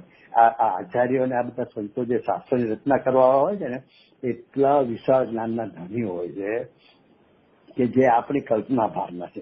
એટલે એમને કાંઈ ફેર ન પડે કે વચ્ચે સમજો કે એને કઈ જવું પડ્યું, મીન્સ કે આહારનો વિકલ્પ ઉઠો ને આહાર માટે ગયા કે બાથરૂમ જવાનો વિકલ્પ ઉઠો ને પાણી લેવાનો તો પ્રશ્ન નથી હોતો, પણ કોઈ શરીરની એવી રીતે થાય તો એને કઈ લિંક તૂટી જાય એવું કોઈ દિવસ બને જ નહીં. એ તો જ્ઞાનની વિશાળતા છે. તો પછી આમ કેમ તો કે ભાઈ એટલા માટે કે 18મી ગાથામાં એમ લીધું કે પોતે જણાઈ ગયો છે છતાં અજ્ઞાની એને જાણતો નથી. તો કે અજ્ઞાની જાણતો નથી તો કે ક્યાં સુધી નહીં જાણે એમ કરીને પ્રશ્ન આવ્યો કે ભાઈ અજ્ઞાની જાણતો નથી. રજનીભાઈ હું શું કરું છું, હું તર્ક છો, મને કઈ આવા કઈ ખુલાસા નથી, પણ આ તો મને પ્રશ્ન ઉઠો તો એટલે કે આવો ઉલટો પ્રશ્ન પહેલા અને પછી આ એમ કેમ તો કે આગલી ગાથામાં એમ કીધું કે આબાળ ગોપાલને જાણનારો જણાય જ જો છે છતાં પણ અજ્ઞાની એને જાણતો નથી. તો કે કેટલો ટાઈમ નથી જાણતો, ક્યાં સુધી નહીં જાણે. જાણશે તો ખરો ને, બધા જ જો જાણે છે તો અજ્ઞાની નથી જાણતો તો કેટલો ટાઈમ નહીં જાણે. તો એ તો કયો કે કેટલો ટાઈમ નહીં જાણે, કારણ કે પોતે હું અજ્ઞાની છું એ તો પોતાને ખબર હતી. એટલે કેટલો ટાઈમ સુધી વાતમાં નહીં જાણું. તમે તો કહો છો કે બધા જાણે છે તો હું જાણી રહ્યો છું, મને તો જણાતો નથી. તો કેટલો ટાઈમ સુધી હું નહીં જાણું એટલે કે કેટલો ટાઈમ સુધી હું અપ્રતિભૂત છું. એટલે પેલા પ્રશ્ન ટાઈમથી પૂછો કેટલો ટાઈમથી, અને એનો ખુલાસો આવી ગયા પછી ખુલાસો એનો કરશે કે એનું લક્ષણ એટલે કે એને મારે ઓળખવો કઈ રીતે, એટલે એકદમ જેને કે પરફેક્ટ લક્ષણ આપો ચીન. એટલે હું પોતાને અજ્ઞાની માનું છું તો એને પરફેક્ટ ચીન આપો, એટલે એ પછીમાં પ્રશ્ન પૂછશે. પણ ઓલો જાણતો નથી, જણાય છે છતાં જાણતો નથી, તો કેટલો ટાઈમ સુધી નહીં જાણો? બસ એમ કરીને અહીંયા પ્રશ્ન ઉભો કર્યો કે એ કેટલો ટાઈમ સુધી અપ્રતિબુદ્ધ હશે. અચ્છા, હવે એ પ્રશ્ન તો ખાલી એક જ એમને મૂકો ઉપોદઘાતમાં આચાર્ય દેવે કે ક્યાં સુધી અપ્રતિબુદ્ધ, એટલો છે. જવાબમાં શું શું આવશે ખબર છે? ક્યાં સુધી છે એ જવાબ આવશે. એનો થોડોક અંદરથી વિચારશો તો કેમ છે અપ્રતિબુદ્ધ એમ આવી જશે. એક જ ઉત્તરમાં બે વાત આવી જશે, ક્યાં સુધી છે અને કેમ છે. અપ્રતિબુદ્ધ કેમ છે અને અપ્રતિબુદ્ધ ક્યાં સુધી છે, એ બંને એક જ ઉત્તરમાં આવી જશે. એટલું તો ઠીક, અહીંયા પૂછ્યું છે આટલું જ. તો એમને આચાર્ય દેવની કરુણા એટલી જ કરુણા કે એમણે એના નાશનો ઉપાય પણ બતાવી દીધો કે જયારે આવું જાણશે ત્યારે જ્ઞાની થશે. એ નાશનો ઉપાય બતાવી દીધો. એના દર્પણ બેના દ્રષ્ટાંત જુદા જુદા આપ્યા. અરે પણ અમે તો પ્રશ્ન ખાલી ક્યાં સુધીનો પૂછ્યો છે કે એમને ક્યાં સુધીની હારોહાર એ કેવી રીતે ટળે છે એ બી કહી દીધું. અને એમાં હારોહાર પાછી એક બીજી વાત કરી કે પોતાની મેળે અથવા તો જ્ઞાની ગુરુના સમાગમથી, એટલે ઉપદેશથી. ઉપદેશને ખોલ્યું એટલે કે જ્ઞાની ગુરુના સમાગમ. તો એ બે વાત શું તમે સાથે સમયસાર ગ્રંથ છે એ તો નિશ્ચયનો ગ્રંથ છે. તો સ્વયંમેવ જાણશે જયારે આ રીતે, એટલે કે ભીન જાણશે ઓલાને રાગાદી અને આત્મતિરસ્કારી પરિણામને ભીન જાણશે ત્યારે એ અપ્રતિબુદ્ધ મટીને પ્રતિબુદ્ધ થશે. એ તો પોતાથી જ થાય છે, પોતાના ઉપાદાનથી થાય છે. અને નિશ્ચયનો ગ્રંથ છે એટલે પોતે જ સ્વયંથી જ થાય છે. તેમાં હારવાર ઉપદેશ શું કામ શબ્દ મૂકો અથવા અથવા તો કે ભાઈ જો કોઈ એમ માનતો હોય કે અનાદિમાં વહેલો પ્રથમ એને સમ્યક થાય ત્યારે એ દેશના વગર થાય એવું 3 કાળમાં બને નહીં. એટલે ઉપદેશ શબ્દ નિશ્ચયની હારે વ્યવહારની સ્થાપના કરી છે કે તું એમ માનતો કે દેશના મળી ન હોય પૂર્વમાં અને સમ્યક દર્શન થઈ જાય, એટલે કે ગુરુદેવે પૂર્વભાવમાં ભગવાનની વાણી ન સાંભળી હોય અને અહીંયા આવી અને ગુરુગમ વગર એમને થઈ જાય તો એમ નથી. સ્વયં થતું હોવા છતાં ગુરુ દેશના એક વાર તો મળે તો જ આ થાય, એટલે નિશ્ચય વ્યવહારની સંધિ બતાવી છે. અને બીજું ઉપદેશમાં પણ એ ગુરુદેવ પછી ખુલાસો લીધો, ઉપદેશમાં પણ જ્ઞાની ગુરુનો ઉપદેશ હોવો જોઈએ. કારણ કે જે રાગાદી રહિત છું એવું તારે સ્વયં અનુભવ કરવાનું છે. તો એ અનુભવ કરતા પહેલા એનો ઉપદેશ પણ રાગાદી રહિત છો એવો હોવો જોઈએ ને. હું રાગથી લાભ થાય છે ને રાગ તારો છે એવો બધો ઉપદેશ હોય તો એ ઉપદેશ જ નથી. તો તને સ્વયંથી થશે જ નહીં. સ્વયંથી જેને થાય છે ને એને પણ ઉપદેશ યથાર્થ હોય, એટલે કે જ્ઞાની ગુરુનો જ હોય, અન્ય ગુરુનો ન હોય. હું એમ કરીને આખી જે બે વાત લીધી ને નિશ્ચયની યારે આ ઉપદેશની વાત નાખીને, એટલે મને એના બહુ વિચાર આવ્યા કે આમાં નિશ્ચય વ્યવહારની આખી સંધિ મૂકી છે કે તમે, એટલે કે ઉપાદાન નિમિત્તની આખી સંધિ મૂકી છે કે નિમિત્ત પણ આવું હોય જ, એમ નહીં કે નિમિત્ત ગમે એમ હોય અથવા ન પણ હોય. અને છે ને ખરેખર નિમિત્ત અકિંચિત કર જે ગુરુદેવે કીધું છે ને એનો અર્થ એવું માનવાની બિલકુલ જરૂર નથી કે નિમિત્તની આવશ્યકતા, એટલે કે એની હાજરીની આવશ્યકતા જ નથી. એટલે હાજરી હોય તો ભલે ને ન હોય તો ભલે, એવું બિલકુલ છે નહીં. એટલે ઓલા ખુલાસો કર્યો ને કૈલાસનજીએ ગુરુદેવનો ભલે વિરુદ્ધ આમ કરતા હતા તત્વમાં, એને બેસતું નહોતું નિશ્ચયનું બહુ ગુરુદેવ કહે છે એવું લાગતું હતું અને વ્યવહારને ઉડાડે છે અથવા તો નિમિત્તને ઉડાડે. પછી એનો ખુલાસો લખ્યો. કાનજી સ્વામી નિમિત્તને તો બરાબર માને છે પણ નિમિત્તને અકિંચિત કરે માને છે, એટલે કે નિમિત્તની હાજરી તો અવશ્ય હોય છે. એટલે અહીંયા છે ને ઉપદેશ શબ્દ લીધો છે કે તારે સ્વયંથી થાય છે પણ ત્યારે ઉપદેશ અથવા લીધું ને એટલે ઉપદેશ પણ હોય છે. એટલે ઉપદેશ પૂર્વક, એટલે નિમિત્તમાં તો હોય ને હોય જ, પણ એનાથી થતું નથી. તો એમ થાય કે તો એની શું જરૂર છે? તો કે ભાઈ એવું નથી, મોક્ષ થાય ને તો પુરુષનું શરીર હોય, કે પુરુષ શરીર સાથે તો બધા પુરુષો મોક્ષ જ હોય. અરે પુરુષ શરીરથી કાંઈ ન થાય, પણ જેનો મોક્ષ થાય એને નિમિત્તમાં પુરુષનું શરીર હોય, સ્ત્રીનું શરીર ન હોય. બસ આવો એક સુમેળ છે. એટલે કીધું અહીંયા આખું આચાર્ય દેવનું આ તો આપણે આખી ગાથાનું લઈ લીધું કે આ રીતે આમાં આટલી વિશેષતાઓ છે. હવે પ્રશ્નકારે પ્રશ્ન કર્યો કે કેટલો કાળ ક્યાં સુધી અપ્રતિબુદ્ધ રહીશ, એટલે મને વિચાર આવ્યો કે આ ભલે આપણે ખુલાસો થઈ ગયા કે કેમ લીધો 18 ગાથાના અનુસંધાનમાં, પરંતુ વિચાર આવ્યો દ્રષ્ટાંતથી કે ઓલો પ્રદ્યુમનનું હરણ થઈ ગયું ને, તો કે પેલા જન્મ થયો કે રૂક્ષ્મણીને પુત્ર રત્નની પ્રાપ્તિ થઈ, તો આમ એકદમ આખા રાજ્યમાં આમ જાણે આમ એક મોટો મહોત્સવ હોય ને એટલો ઉલ્લાસ થઈ ગયો. ત્યાં તરત જ ખબર આવ્યા કે ભાઈ કોઈ દુશ્મન દેવ એનું હરણ કરી ગયો છે. હું એકદમ શોખથી છવાઈ ગયો.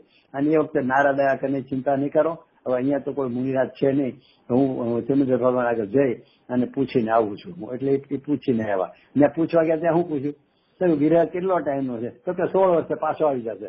તો હોંશે દોડતા પાછા. અરે પણ પૂછો તો ખરા યાર કે 16 વર્ષે પાછો અત્યારે છે ક્યાં? 16 વર્ષે એને દુઃખમાં જશે, સુખમાં જશે. આ 3 ખંડનો ધણી શ્રી કૃષ્ણ એનો દીકરો એ દુઃખી 16 વર્ષ સુધી દુઃખી તો નહીં હોય ને, કાંઈક તો પૂછીને આવો. અને અમે એને ઉદ્યમ કરશું તો શું થશે? કાંઈ જ નહીં, દોડતા પાછા 16 વર્ષે પાછા આવશે. એટલે કીધું આ બધા છે ને આપણને થાય આમ કેમ, તો કે ભાઈ એ બધું એમાં છે ને આમ જ હોય, જેટલું થવા યોગ્ય હોય ને એટલું. અહીંયા અત્યારે એટલો જ પ્રશ્ન મૂકી દીધો ખાલી, ક્યાં સુધી હોય? અરે સાહેબ પેલા તો કયો કે અમે હુકામે મિથ્યા છીએ તો અપ્રતિબુદ્ધ છીએ, એની ઉપર પેલા ધોકા મારો અને પછી કયો કે આટલું કીધા પછી હવે આટલા ટાઈમે તારું આ જશે, એ ક્યાં સુધી ક્યારે જશે એટલે ક્યાં સુધી રહેશે એ પછી લ્યો. એને બોલે પેલા લીધું. તો કે ભાઈ જેમ પ્રથમાન યુગમાં ઓલો નારદજી પેલો લઈને આવતો રહ્યો. અચ્છા ભાઈ આ તો પ્રથમાન યુગની વાત નીકળી એટલે કહી દઉં કે જયારે એને ખબર આપ્યા ને શ્રી કૃષ્ણને બધાને કે 16 વર્ષે પાછે આવશે, પ્રદ્યુમન પાછો આવી જશે, ત્યાં પાછા મામા આનંદ થઈ ગયો. પણ કોઈને પ્રશ્ન ન ઉઠ્યો, કોઈને પ્રશ્ન ન ઉઠ્યો કે 16 વર્ષે હું કામે અત્યારે મહેનત કરી તો હું વાંધો, ક્યાં છે એ તો મને કે.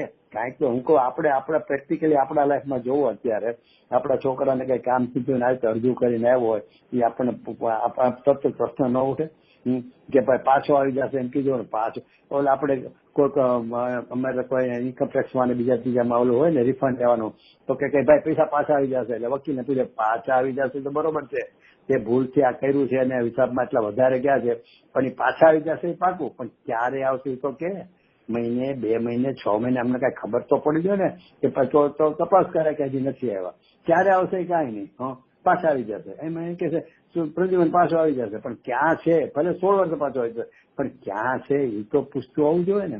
એમ અહીંયા એટલે એ બધા આમ તો છે ને પ્રથમાન યુગના બધા પ્રસંગોમાં ભાઈ જશો ને તો એમાં આમ બહુ ઊંડા થયો એમ લાગે આમ કેમ. તો કે પ્રથમાન યુગ એમ કહેવા માંગે છે કે આમ કેમ ને કોઈ જૈન દર્શનમાં અવકાશ જ નથી. એ જે હોવારૂપ ને થવારૂપ છે ને, જે હોય છે ને એમાંથી થવારૂપ હોય છે ને એનું ત્યાં જ્ઞાન કર્યું છે. આમ કેમ વાળો પ્રશ્ન નથી. અને જૈન દર્શનમાં ખરેખર કયો તો જૈન દર્શનમાં આમ કેમ એ ખીમચંદભાઈ કાયમ લેતા હતા, અમને ક્લાસ ભણાવતા હતા ખીમચંદ જેઠાલાલ ભરતના ફાધર. તો કે આમ કેમ એવો કોઈ પ્રશ્ન જ નથી હોતો. આમ કેમ વાળી વાત જ નથી. એ જે થવા યોગ્ય છે એ જ થયું છે, આમ કેમ એ પ્રશ્ન નથી. અને બીજું આપણે વિચારીએ કે જૈન દર્શનમાં જો અને તો એ હોતું જ નથી. જો આમ કર્યું હોત તો આમ થાત. એ જો ને તો એ સર્વજ્ઞાની દેશનાઓની ડિક્શનરીમાં શબ્દ જ નથી. એ જે થવા યોગ્ય છે એ જ થયું છે અને એ જ થાય છે. તો શું થયું ખબર છે? એને પરિણામમાં કેટલો બહારથી ઉપયોગ શાંત થઈ જાય છે. તો વિચારજો, આ જો ને તો ને લઈને જ ઉપયોગમાં કોલાલ દેતો હોય છે કે આમ કરવું તું ને આમ નહોતું કર્યું ને આમ થયું ને આમ કેમ થયું ને. તો કે આવા બધું કોઈ અવકાશ જ નથી જૈન દર્શનમાં. હવે આટલું જો એને થોડુંક આમ એનું ડેપ્થની ઊંડાણથી એને જો બેસે ને તો એનો ઉપયોગ કેટલો શાંત થઈ જાય. એટલે તો મને ઓલા પ્રશ્નની સાહેબ વિચાર આવ્યો હતો રજનીભાઈ. હા, હવે છે ને હવે મને એક બીજું કે પોણાનો તો તમારે કલાક કેજો તમારે ક્યારે બંધ કરવાનો છે, તમારે જે રાત થતી જાય છે ને. અચ્છા, હવે અહીંયા છે ને એટલે 9:15 મારા 9:15 બરોબર ને, અડધો કલાક પછી. હા, હવે છે ને હવે અહીંયા આપણે 19મી ગાથાનો વિચાર કરીએ. હા, તો એમાં છે ને મને તો એમ થયું કે ગુરુદેવની પણ ઘણી આપણે તીર્થંકર પુરુષ છે ને એટલી વિશેષતા છે એ બહુ સમજવા જેવી છે. અહીંયા ગાથાર્થમાં હું કર્મણી શબ્દ છે ને એનો જ્ઞાનાવરણાદી દ્રવ્ય કર્મ ભાવ કર્મ એમ શબ્દ લીધો છે. જયારે ટીકામાં ક્યાંય ભાવ કર્મ યાદ જ નથી કર્યું. કર્મ ને નો કર્મ, કર્મ નો કર્મ, એમાં હું ને ઈ મારામાં હું, ક્યાંય ભાવ કર્મ લીધું નથી. અને અંતરંગ પરિણામ તો એમાં લખ્યું છે કર્મ ડેશ કરીને મોહ આદિ અંતરંગ પરિણામ, એટલે કર્મની વ્યાખ્યા બી કરી છે કે આ બધા એટલે કર્મના જ પરિણામ, ક્યાંય ભાવ કર્મ છે જ નહીં. અને ગુરુદેવના પ્રવચન સાંભળશો તો લગભગ આખા પ્રવચનમાં એક જ જોર કર્મ નો કર્મ યાદ કરી લે છે, પણ એ આત્મ તિરસ્કારી પરિણામ શબ્દ જે છે ટીકામાં, એટલે એ ભાવ કર્મ, એટલું ભાવ કર્મ પ્રવચન છે કે ભાવ કર્મ અહમ પણ કર્યું, આ હું ને એ ભાવ કર્મ મારા ને હું એમાં હું, એનું લઈને એ અપ્રતિભૂત છે. એટલે ગુરુદેવની વિશેષતા જે અંતરંગ પરિણામ શબ્દ આવે ને તો ગુરુદેવ એમાંથી દ્રવ્ય કર્મ પર જોર નહોતા આપતા, ભાવ કર્મ પર જોર આપતા હતા. અને એનો સીધો ખુલાસો ગુરુદેવના અભિપ્રાયનો તો કે 75મી ગાથા સાંભળેલી 19મી વારમાં ગુરુદેવ બહુ સ્પષ્ટ કીધું છે કે અહીંયા દ્રવ્ય કર્મ નથી લેવાનું, ભાવ કર્મ જ લેવાનું છે. અહીંયા અંતરંગ પરિણામો લીધા છે તોય તો કે હા, કર્મના શબ્દ લીધો છે, અંતરંગ કર્મના પરિણામો, એવા બધા શબ્દો ત્યાં છે 75મી ગાથામાં જ્ઞાનીનું લક્ષણ ઓળખાવા માટે. તો પણ ગુરુદેવ એટલું જોર કરીને કોઈક સનાવાદનો વિદ્વાન હતો એને પ્રશ્ન કર્યો, એને નિષેધ કરીને કે નહીં, બિલકુલ નહીં, અહીંયા ભાવ કર્મ જ લેવાનું છે. એટલે ગુરુદેવની આ વિશેષતા છે કે પ્રયોજનની સિદ્ધિ એનું કારણ છે. ગુરુદેવને છે ને વસ્તુ સિદ્ધિ નથી કરી, પ્રયોજનની સિદ્ધિ પહોંચાડવા છે. અહીંયા આચાર્ય દેવે કુંકુંદ આચાર્ય દેવને કર્મણી શબ્દનો અર્થ, ભલે આ અર્થ તો મને લાગે છે જયચંદી કરતા હશે ગુજરાતી, મૂળ શબ્દ સંસ્કૃત છે એનો, એ ખબર નથી, એ તો જોવું જોઈએ. હું ગાથાર્થ જે છે એ તો કઈ, કારણ કે ગાથાર્થ છે એ ક્યાંય સંસ્કૃતમાં નથી લખેલો, સીધું ટીકા છે ને સંસ્કૃતમાં લખે છે આપણે સંહિતા શાસ્ત્રમાં, એ ટીકા ગુજરાતીમાં છે. ઉપરમાં જે ગાથાર્થ છે મારા ખ્યાલ પર ગાથાર્થ છે ને એ હિન્દીમાં જયચંદીએ પહેલા લખેલો છે, પછી એના સુધી ગુજરાતી. હા, એટલે એનું ગાથાર્થ જયચંદીનું છે ને. હાજી, હા હા, એમ એ જ કહું છું કે ગાથાર્થ છે ને મારા ખ્યાલ જયચંદીનો જ છે. ટીકામાં તો હા જે સમયસર થયેલું ને અગાસ્તી, જે ગુરુદેવ એમાં હિન્દીમાં, હા બરાબર છે. એટલે છતાં એમણે શું અર્થ કર્યો કે જ્ઞાનાવરણ આદિ દ્રવ્ય કર્મ એટલું ન રાખ્યું કર્મણી શબ્દમાં, ડેશ કોમા કરીને ભાવ કર્મ, કર્મણીના બે શબ્દ એને અર્થ કર્યા કે જ્ઞાનાવરણ આદિ દ્રવ્ય કર્મ ભાવ કર્મ, અને ગુરુદેવ પણ એ ભાવ કર્મ જ લે છે. તો એટલે ટીકામાં ભલે નથી છતાં પણ એ ગુરુદેવની વિશેષતા એ છે કે એનું કારણ એક જ છે કે ભાઈ અનાદિથી જીવ શેના માટે રેખડો છે. તમે એટલું જ ખાલી આપણે વિચારીએ ને કે અનાદિથી આ જીવ જ્ઞાન સ્વભાવી હોવા છતાં કેમ રખડ્યો છે આટલા અનંતકાળથી, સમસરમાં રહીને પણ પાછો આવ્યો અનંતવાર, એનું કારણ શું છે? તે ભાવ કર્મ છે ને હું એમાં અહમપણું કરીને જ રખડ્યો છે.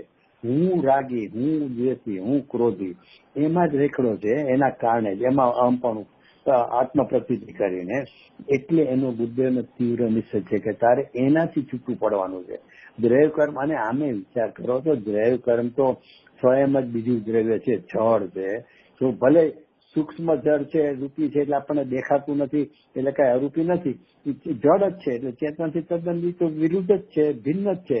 નવકર્મ જેમ ભિન્ન છે એમ દ્રવ્ય પણ ભિન્ન છે.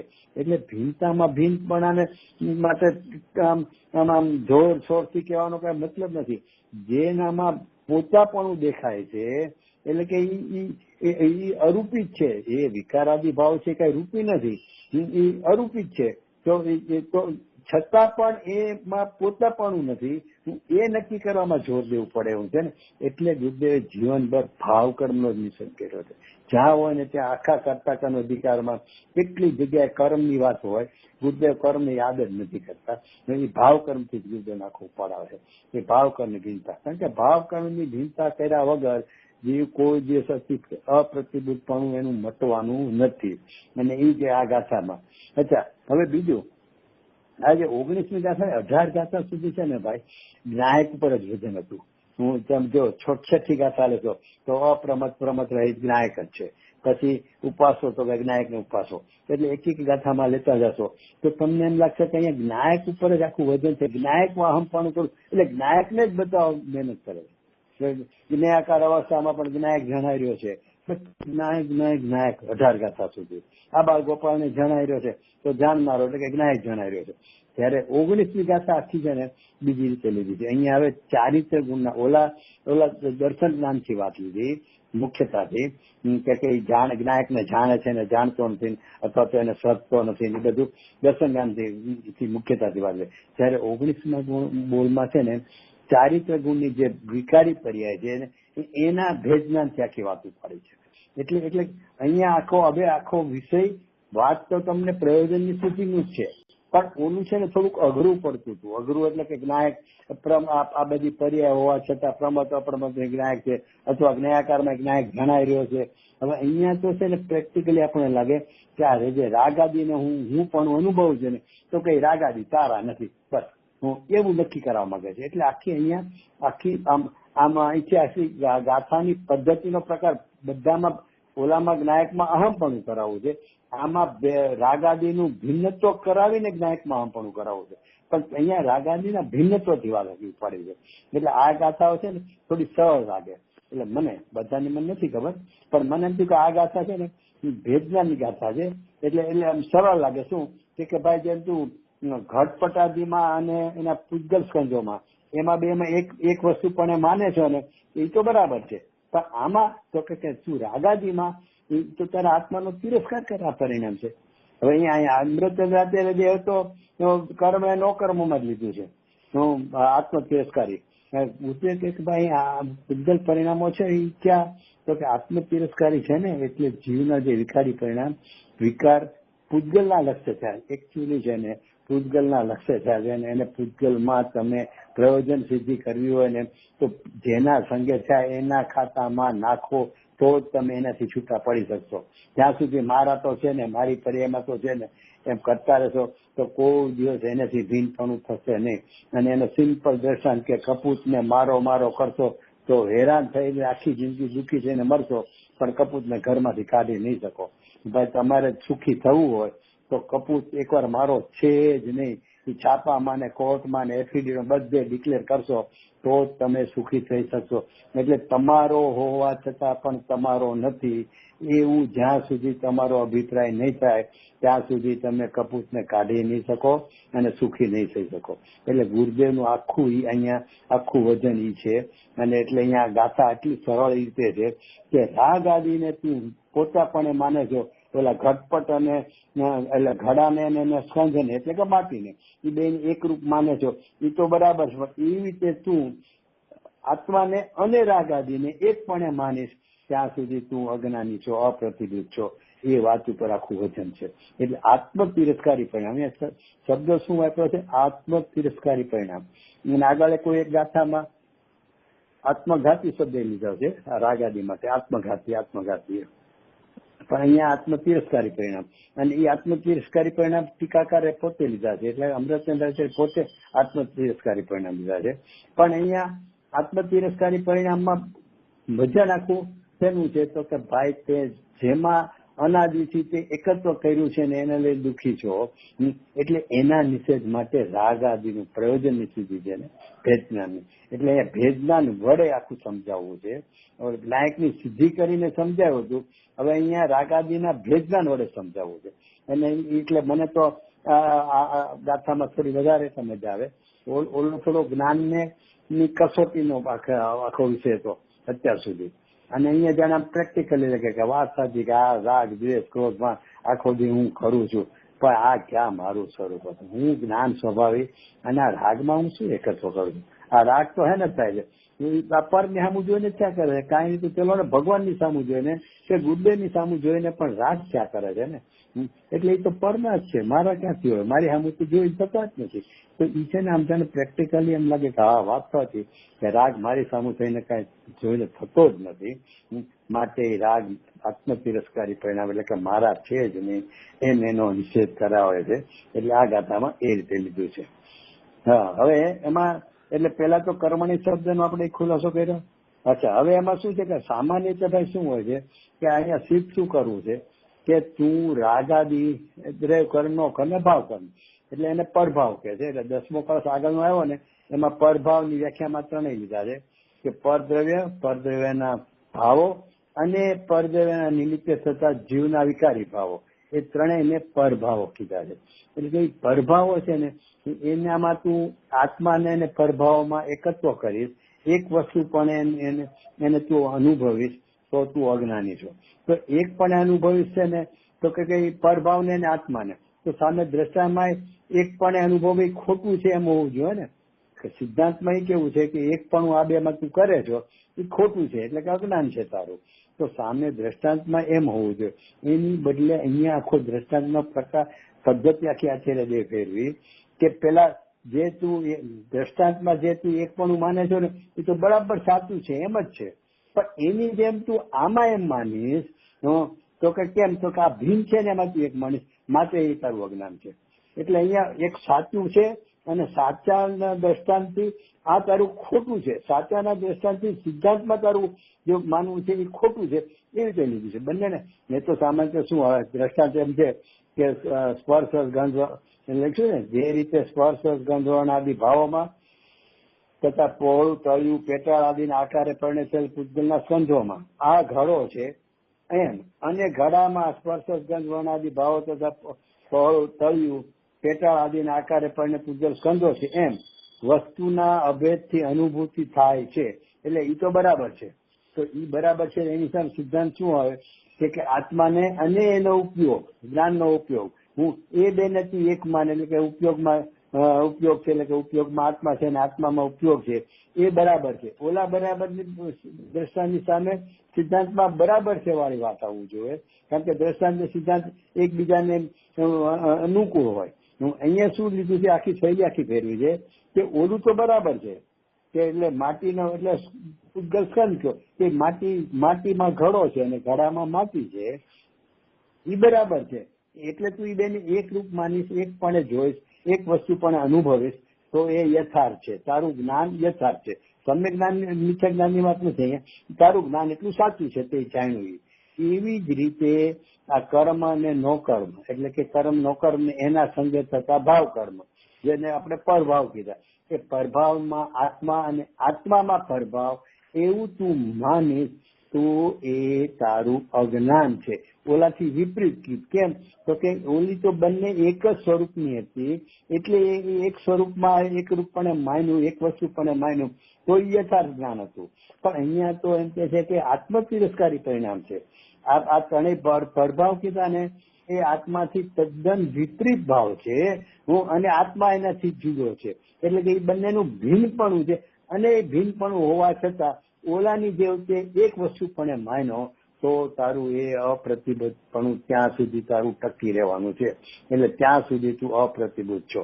એટલે દ્રષ્ટાંતથી વાતમાં સત્ય છે એ વાત મૂકી અને સિદ્ધાંતમાં એ ખોટું છે એમ એ સિદ્ધ કરવા માટે ઓલી સત્ય વાત આગળ કરી. એટલે આમ ખ્યાલ આવ્યો છે, હું તમને ખુલાસો કરું છું કે હા વિરુદ્ધ, કારણ કે વિરુદ્ધતાથી સમજાયું છે. એને એક સદ્રશ્ય દ્રષ્ટાંત હોય ને એક વિસદ્રશ્ય દ્રષ્ટાંત હોય. હા નહીં, હા એટલે સામાન્ય શૈલીમાં શું હોય કે બધા આપણે જે દ્રષ્ટાંત આવશે ને એમાં સદ્રશ્ય જેવું દ્રષ્ટાંત જેવું થયું, એટલે સિદ્ધાંતમાં જે કેવું છે ને એ દ્રષ્ટાંતમાં સમજાય જાય. હવે અહીંયા છે ને આની જગ્યાએ આત્માને ઉપયોગને આત્મા કીધું હોય ને તો આપણે બરોબર સમજાય કે હા બરોબર છે, ઘડામાં માટીમાં ઘડો એ રીતે આત્મામાં ઉપયોગ નથી તો એકદમ સમજાય જાય. અહીંયા તો કહે કે ઓલું સાચું છે એ રીતે તું અહીંયા માન્યો તો એ તારું ખોટું છે. એટલે સાચાની વાત સામે દ્રષ્ટાંતમાં રાખી અને એવું એની પ્રમાણે તું માનવા ગયો તો એ તારું ખોટું છે. એટલે તમે કે વિસદ્ર છે એટલે અહીંયા આખું દ્રષ્ટાંત નો પ્રકાર આખો ફેરવો છે. આ રીતે અહીંયા સિદ્ધ કર્યું છે. હા અચ્છા, હવે અહીંયા હવે એ તો દ્રષ્ટાંતમાં તો આપણને સમજાયું છે એટલે એમાં તો કઈ બહુ વિચાર કરવા જેવું છે નહીં. પણ અહીંયા છે ને તેવી રીતે કર્મ એટલે કે કર્મની વ્યાખ્યા કરી. શું તો કે મોહ આદિ અંતરંગ પરિણામો તથા નો કર્મની પાછી વ્યાખ્યા કરી શરીર આદિ બાહ્ય વસ્તુઓ કે જેવો એટલે કે બધા પૂતગલના પરિણામ છે અને આત્માનો તિરસ્કાર કરનારા છે તેમનામાં આ હું છું એમ, અને આત્મામાં આ કર્મ નો કર્મ આદિ અંતરંગ તથા નો કર્મ શરીર આદિ બહિરંગ આત્માનો તિરસ્કાર કરનારા પૂતગલ પરિણામો છે એમ વસ્તુના અભેદથી જ્યાં સુધી અનુભૂતિ છે ત્યાં સુધી આત્મા અપ્રતિભૂત છે, ત્યાં સુધી છે અપ્રતિભૂત. એના પ્રશ્નના ઉત્તરમાં કીધું કે અહીં સુધી, ક્યાં સુધી? તો કે તું આત્મ તિરસ્કારી પરિણામમાં આત્મા છે અને આત્મામાં આત્મ તિરસ્કારી પરિણામ છે, એવું જ્યાં સુધી તું માનીશ તો ત્યાં સુધી તું અપ્રતિભૂત છો. તો હવે અહીંયા ક્યાંય કરતા ક્યાંય કર્મ અને નો કર્મની જ વાત લીધી ટીકામાં આચાર્ય દેવે, અને એને આત્મ તિરસ્કારી કીધા. હવે એક તમે કહેશો પદ તો અખિંચિત કરશે અને એ પાછા બધું જડ છે સામે, સંયોગ જડરૂપ છે. આમાં સત્ય તો આપણને તો જડ દેખાય છે, એની અંદરનો આત્મા તો દેખાતો નથી. એટલે સામે જડ અને દ્રવ્ય કર્મમાં જડ, તો નવકર્મ બે કર્મ બધા જડ રૂપ છે. એ આત્માનો શું તિરસ્કાર કરે? તો એને આત્મ તિરસ્કારી પરિણામ આચાર્ય કીધું અને એમાંથી ગુરુદેવ કાઢ્યું. એટલે એનો અર્થ શું છે કે જ્ઞાનીની શું કામે જરૂર પડે છે? ઓલું કહે ને ગમ પડાવીને આગળનું કાંક છે બોલશે ને એવો, તો એટલે એટલા માટે જરૂર પડશે કે જ્ઞાનીની શું જરૂર છે? તો કે અહીંયા તો પર દેવાથી તને નુકસાન કરનાર છે એવું સ્થિત કર્યું, આત્મ તિરસ્કાર પરિણામ કીધા. તો કે ભાઈ જ્ઞાનીનું કામ છે, એ જ્ઞાની આગળથી સમજ. તો કે ભાઈ એના નિમિત્તે જે ભાવ થયા છે એની મુખ્યતા છે, એ તારો આત્મ તિરસ્કાર કરનાર. ઓલા પર દેવ શું છે? એ તો બિચારા અચેતન છે, જે દેવ કર્મ છે એ. હા, એટલે અહીંયા આત્મ તિરસ્કારી જે પરિણામ છે ને, એ આત્મ તિરસ્કારી પરિણામ એ ક્યાં ખરેખર? તો કે એ દ્રવ્ય એકચ્યુઅલી આત્મ તિરસ્કાર પરિણામ જે કીધું ને એ ઉપચાર કર્યો છે. શેનાથી? તો કે ભાવ કર્મથી. તારા જે આત્મ તિરસ્કારી પરિણામ છે ને, કેવો કે વિકારી પરિણામ, એનો ઉપચાર કરીને, કારણ કે એના સંગે થયા છે ને, દ્રવ્ય કર્મના સંગે થયા છે, અથવા તો નો કર્મ એટલે જે સંયોગો છે એનું લક્ષ કરવાથી તને વિકારી પરિણામ થયા છે ને. એટલે એ વિકારી પરિણામ એ ખરેખર આત્મ તિરસ્કારી છે, અને એનો ઉપચાર કરીને આ બેને આત્મ તિરસ્કારી પરિણામ કહી દીધા અહીંયા આચાર્ય દેવે. એટલે એનો અર્થ કઈ ઉપચાર કરીને, જેનો ઉપચાર કરીને આત્મ તિરસ્કારી છે, તો કોનો ઉપચાર કરીને? તો કે વિકારી પરિણામનો, ભાવ કર્મનો. એટલા માટે ગુરુદેવ સીધું જેનો ઉપચાર કર્યો છે ને એવા ભાવ કર્મથી જ વાત ઉપાડી કે ભાવ કર્મ છે ને એ આત્મ તિરસ્કારી પરિણામ છે અથવા તો આત્મઘાતી પરિણામ છે. એની સાથે એમાં આત્માની એકરૂપપણું માનીશ ત્યાં સુધી તું અપ્રતિભૂત છે. એટલે એનો અર્થ શું છે કે ભાઈ આ અનંત સંસારની જે પરિપાટી છે ને એ ખાલી એનું મુખ્ય કારણ જો એક જ હોય ને તો રાગ આદિમાં હું પણ અહમ પણ. અને ભાઈ તમે ગુરુદેવનું પ્રવચન સાંભળશો ને, મેં આજે જોયું ઓચિંતાનું ઓલું ટીવીમાં ચાલુ કર્યું ને, એટલે જે ત્યાં તો પેલા ચાલુ થઈ ગયું હતું અને હું મોડો હતો, જ્યાં ચાલુ થયું ને તે એ શબ્દ આવ્યો, રાગાદીના નિષેધ નો જ આવ્યો. હું રાગી છું એમ માને છે ત્યાં સુધી નિષેધ. એટલે આખું રાગાદીમાં એકત્વપણું છે ને, બસ આ એક જ કારણ છે.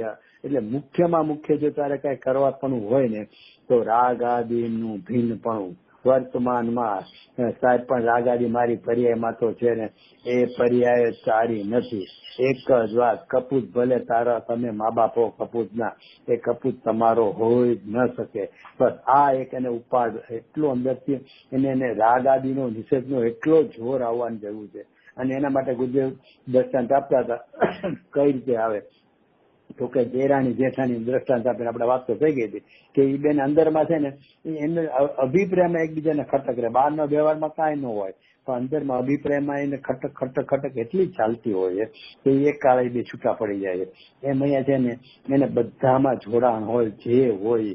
મંદિરે દિવસમાં 2 વાર જાય, 4 વાર જાય, ભક્તિ કરે, જે કરે, શાસ્ત્ર સ્વાધ્યાય કરો, પરલક્ષ જ્ઞાન ગમે એટલું વધારો, સત્સંગ કરો, બધું. પણ અંદરમાં એક જ એને જેને કહેવાય ને આમ લક્ષપૂર્વક નિષેધ હોય કે આ રાગાદી છે ને, આ રાગાદી તે હું છું જ નહીં. એ પરના સંગે થાય છે, પરનું લક્ષ કરીને થાય છે. આપણે ઓલો દ્રષ્ટાંત આપ્યો હતો કે બૈરી બીજાના પરિચયથી બાળકો થયા છે, આ બૈરી મારી હોય જ નથી. ભલે બધું બહારના સમાજની શરમે બધું એને હલાવે રાખે પણ અંદરમાં જે એને કેટલો નિષેધ વર્તે છે. એના માટે જરાય પ્રેમ ભાવ ન હોય, બહારનો બધો વ્યવહાર હોય, લગ્નમાં હારે લઈ જાય બધું કરે. એમ અહીંયા છે ને રાગ આદિ હોવા છતાં હું રાગ રહી છું, એ આત્મ તિરસ્કારી પરિણામ છે. મારો જો અનંત કાળથી આજ સુધી જે ઘાત કરતો આવ્યો હોય તો એ આત્માના આત્મ તિરસ્કારી પરિણામ એવા રાગાદી છે ને, એમાં એકત્વ બુદ્ધિ, બસ આ એક જ મુખ્ય મારા 4 ચતુર્ગતિ ભ્રમણનું કારણ છે. એની અંદરમાં નિષેધ આ એક જ ભેદ જ્ઞાનનું આખું કાર્ય પદ્ધતિ છે. એટલે મને આ ગાથા બહુ ગમે છે. હા, કારણ કે આમાં બહુ આમ સહેલી ભાષામાં સમજાવી દીધું છે કે ઘડામાં અને માટીમાં એક પણ માને છે, એ તો બરાબર છે, પણ એ તો તું જો કરમ નો કર્મમાં કે એ તો ઠીક છે કે કર્મ નો પરદ્રયમાં આપણે એક પણ હોય છે, એટલે એમાં હારવાર લઈ લીધું બરોબર છે, પણ એટલે મૂળ તો રાગાદીમાં એમાં એક જ પણ છે ને, માટે તું અજ્ઞાની છો. એટલે એનું તારે ભેદનાન ભિન્નત્વનો એનું જ ઘૂંટણ વલવલ હોવું જોઈએ કે રાગાદી છે હું નહીં, રાગા છે હું નહીં. એ રીતે આમાં મને ગમે. હવે આમાં ખૂબી શું છે, પ્રશ્ન એક જ છે, ક્યાં સુધી છે, એટલે ક્યાં સુધીમાં કેમ છે એ બે આવી ગયું, પણ પાછો એને ઉપાય બતાવી દો. ઉપાય તો પૂછો નથી, છતાં આચાર્ય દેવે અમૃતચંદ્રાચાર્ય ઉપાય સમજાવી દીધો અને એનું દ્રષ્ટાંતે મૂકી દીધું. દ્રષ્ટાંતમાં શું લીધું કે જયારે કોઈ વખતે જેમ રૂપી કોઈ વખતે એટલે જયારે એનો કાળ પાકે છે અને કાળ આવે છે ત્યારે જેમ રૂપી દર્પણની સ્વપરના આકારનો પ્રતિભાસ કરનારી સ્વચ્છતા જ છે અને ઉષ્ણતા જ્વાળા અગ્નિની છે. હવે જો અહીંયા પ્રતિભાસ શબ્દ લઈ લીધો, સ્વપરના આકારનો પ્રતિભાસ એટલે કે એ ઝળકે છે ને, સ્વપરનો આકાર એટલે વ્યંજન ગુણની પર્યાય વાત નથી, આકાર એટલે સ્વપરનું સ્વપર સંબંધીનું જે જ્ઞાનનું પરિણામનો જે પ્રકાર છે ને, એ પ્રકારનો જે પ્રતિભાસ થઈ રહ્યો છે. અને એ પ્રતિભાસ તો કે દર્પણનો, અહીંયા દર્પણ દ્રષ્ટાંતમાં છે, તો કે દર્પણની સ્વચ્છતા જ છે, એમાં અગ્નિ એ નથી અને એટલે જ્વાળાએ નથી અને ઉષ્ણતા નથી. જ્વાળા અને ઉષ્ણતા બધું અગ્નિનું છે. એને અને સ્વચ્છતાને એટલે કે સ્વચ્છતામાં પ્રતિભાસતા ઉષ્ણતાને અને અગ્નિને જ્વાળાને અને વાસ્તવિક છે એ બેને કાંઈ લેવા દેવા હોવાનું અહીંયા કહેતા જ નથી. સ્પષ્ટ કરી નાખ્યું કે સ્વચ્છતા જ છે, એટલે કે આ પ્રતિભાસ કરનારી એટલે પ્રતિબિંબ જે કઈ બને છે એટલે કે પર જ્ઞેયાકારમાં પર જ્ઞેય સંબંધીના જે કોઈ આકાર એટલે કે એનું રૂપ પરિણામનું રૂપ ભજે છે એ મારું જ્ઞાનકૃત જ છે. એટલે કે સ્વચ્છતા જ છે દર્પણની, એમાં અમારું જ્ઞાનકૃત જે આકાર છે એને અને પરને કાંઈ વ્યવહાર નથી. પ્રસિદ્ધિ કરનાર હો તો હો, નિમિત્ત હો તો હો, પણ અહીંયા કે છે સ્વચ્છતા જ છે. હું એને સ્વાસ્થ્ય ગુરુદેવ તો કહેતા હતા, ગુરુદેવની ભાષા કે અરીસામાં છે ને કોલસા દેખાય, નાળિયેર દેખાય ને કેરી દેખાય, તો કે ત્યાં કેરો હતો કે ખાઈ લે કેરો, કે આમ કેરો બોલે છે એટલે કે ત્યાં ક્યાં કેરો ફેરો હતો, કેરી ત્યાં છે જ નહીં. એ તો દર્પણનો પ્રકાર છે, આકાર તો કે એનો પ્રકાર કયો સ્વચ્છતાનો, એમાં ક્યાં કેરી છે.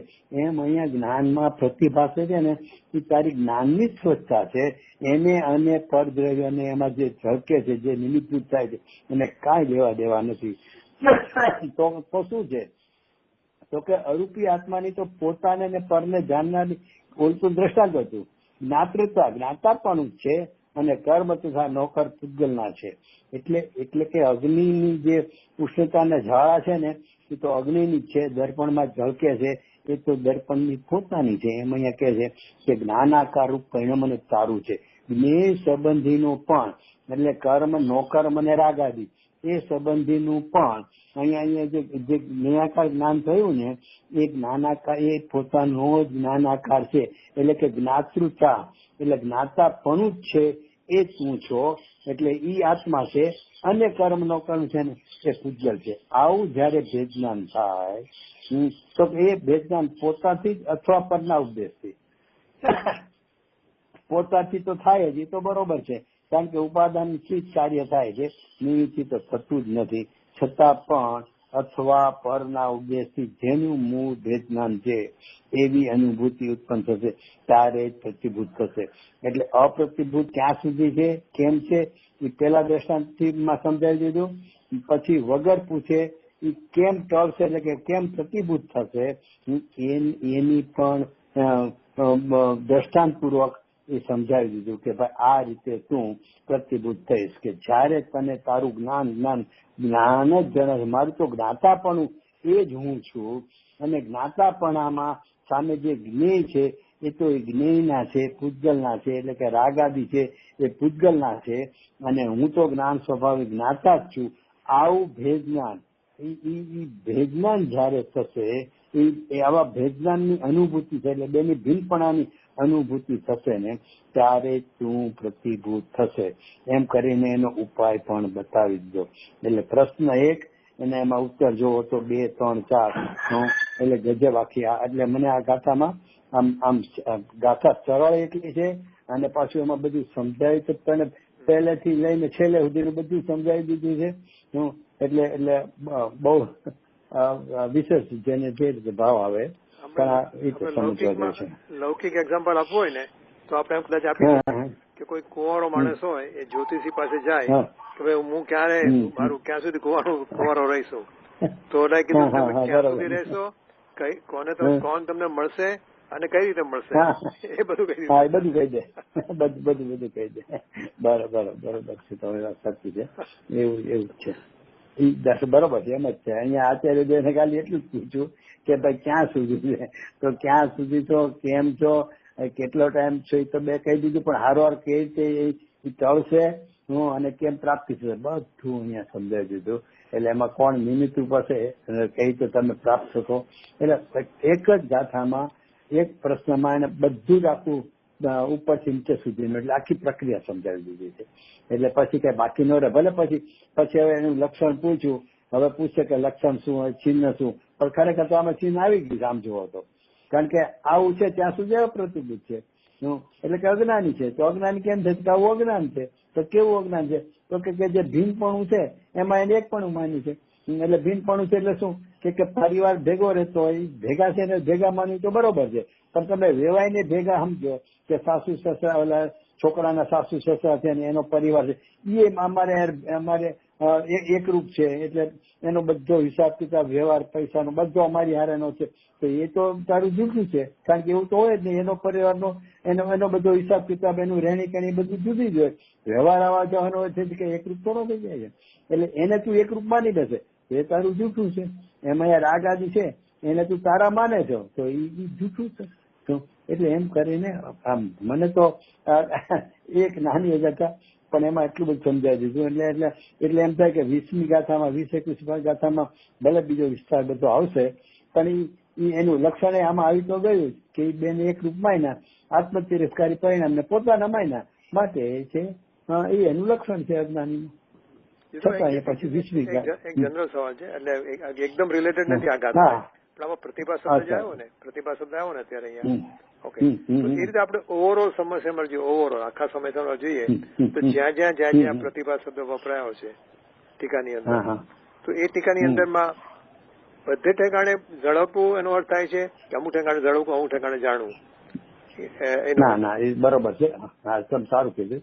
એમાં એવું છે કે પ્રતિભા શબ્દના ઘણા અર્થ થાય છે, એટલે ઘણી જગ્યાએ ઘણા અર્થમાં વપરાતું હોય છે. સામાન્ય રીતે ઝળકવું ને એવા અર્થમાં થતું હોય છે. ઘણી વાર પ્રતિભાસમાં આભાસ જેવો અર્થ હોય છે, દાખલા તરીકે દોરડીમાં સરપનો આભાસ થાય છે, પ્રતિભાસ થાય છે, જે દોરડી અને સરપનો પ્રતિભાસ થાય છે. તો એટલે એ બધામાં છે ને એમાં જાણું શબ્દનો અર્થ હોય છે. એટલે પ્રતિભાસના 2-4 અર્થમાં બધે વપરાય છે. તો એટલે એવું જ નહીં કે પ્રતિભાસ શબ્દ કીધું ઝળકવું જ માની લેવું, એવું જરૂર નથી, પણ ગાથામાં રિલેટેડ હોય. હા, ઝળકવું, જાણવું, આભાસ થવો, એવા બધા અર્થમાં થાય છે. તો અહીંયા શું છે કે દાખલા તરીકે ભાવાર્થમાં લીધું કે આત્માની જ્ઞાન સત્તા, જો અહીંયા શબ્દ શું વાપરે છે, આત્માની જ્ઞાન સત્તા એવી જ છે કે જેમાં જ્ઞેયનું પ્રતિબિંબ દેખાય. એ રીતે કર્મ નો કર જ્ઞેય છે તે પ્રતિભાસે છે. આવું ઇન્વર્ટેડ કોમામાં જયચંદજીએ ખાસ લખેલું છે કે કર્મ નો કર પોતાના આત્મામાં નથી બેઠા, પણ આત્માની જ્ઞાનની સત્તા એવી છે કે એને એમ લાગે કે એ જ્ઞેયનું પ્રતિબિંબ પોતામાં દેખાય ને ત્યાં પોતે રૂપ થઈ ગયો છે એવું માની બેઠો છે. ખાલી ત્યાં ઝળકે છે પ્રતિભાસ, એટલે અહીંયા ઝળકવાની જ વાત છે, કારણ કે પ્રતિબિંબ શબ્દ લખ્યો છે પાછો. અહીંયા પાછો જ્ઞેયનું પ્રતિબિંબ શબ્દ લખ્યો છે અને પછી કહ્યું કે જ્ઞેય છે તે પ્રતિભાસ છે, એટલે કે ઝળકે છે. બસ હવે એટલે હવે એવો અનુભવ છે એ જયારે નથી એવું ક્યારે અનુભવાય તો કે કાં તો આત્મા સ્વયં કરે અથવા તો ઉપદેશથી થાય. પણ એટલે પ્રતિભાસ પ્રતિબિંબ ને અહીંયા બધું એ ઝળકવાના અર્થમાં છે. બાકી બધું જુદું જુદું હોય છે. મને બહુ સારી રીતે યાદ રહ્યું છે કે એક મોટા વિદ્વાનની વાત છે કે એમને મેં સાંભળેલા તો એમણે છાતી ઠોકીને કહેલું કે જ્યાં જ્યાં પ્રતિભા સંભળાવ છે ને ત્યાં ત્યાં એનો અર્થ જાણવું જ થાય છે. એટલે એ તમને હવે એની કરતા કહું હોયા ક્યાં છે એની વાત કરું. ઉત્તમચંદજીએ જે લઘુતત્વ સ્પોર્ટ નું એને કઈ હિન્દી કર્યો છે કે જે હશે એનું લગભગ હિન્દી કરેલું છે. એમાં આગળમાં કેટલાય પાના ઉપોદઘાતના છે. એમાં એને લાલચંદભાઈ નું નામ લખીને બધા ખુલાસા કર્યા છે કે આ પ્રતિભાસ જો અહીંયા શબ્દ આ પ્રતિભાસ લીધો એનો અર્થ આમ નથી પણ જ્ઞાન જ છે. એમ કરીને પ્રતિભાસ ને ઝળકવું શબ્દ અરે જણાય છે શબ્દનો નિષેધ જ કર્યો છે અને જાણવું એક જ છે એમ જ એને સિદ્ધ કરવા મહેનત કરી છે. એટલે લગભગ હું કહું ને કે આમ જો તો ગુરુદેવમાં શું થયું એકચ્યુઅલી ગુરુદેવમાં શું થયું આપણા બધા એટલા કમ ભાગ્ય કે ગુરુદેવ આગળ કોઈ પ્રશ્ન જ નથી મૂક્યો આખી જિંદગીમાં કે સાહેબ આ પ્રતિભાસનો અર્થ ખાલી જાણવું જ થાય છે. કારણ ગુરુદેવ એક જગ્યાએ એમ જ કીધું પ્રતિભાસ કહ્યું કે જ્ઞાન કહ્યું એક જ છે.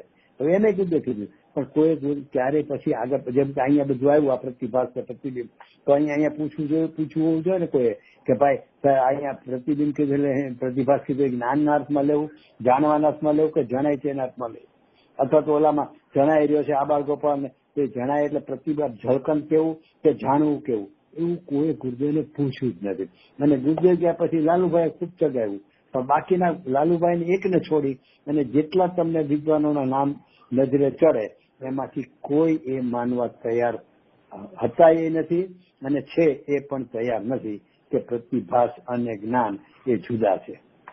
જાણવું અને જણાવવું એવો ભેદ છે હું એ માનવા તૈયાર જ નથી.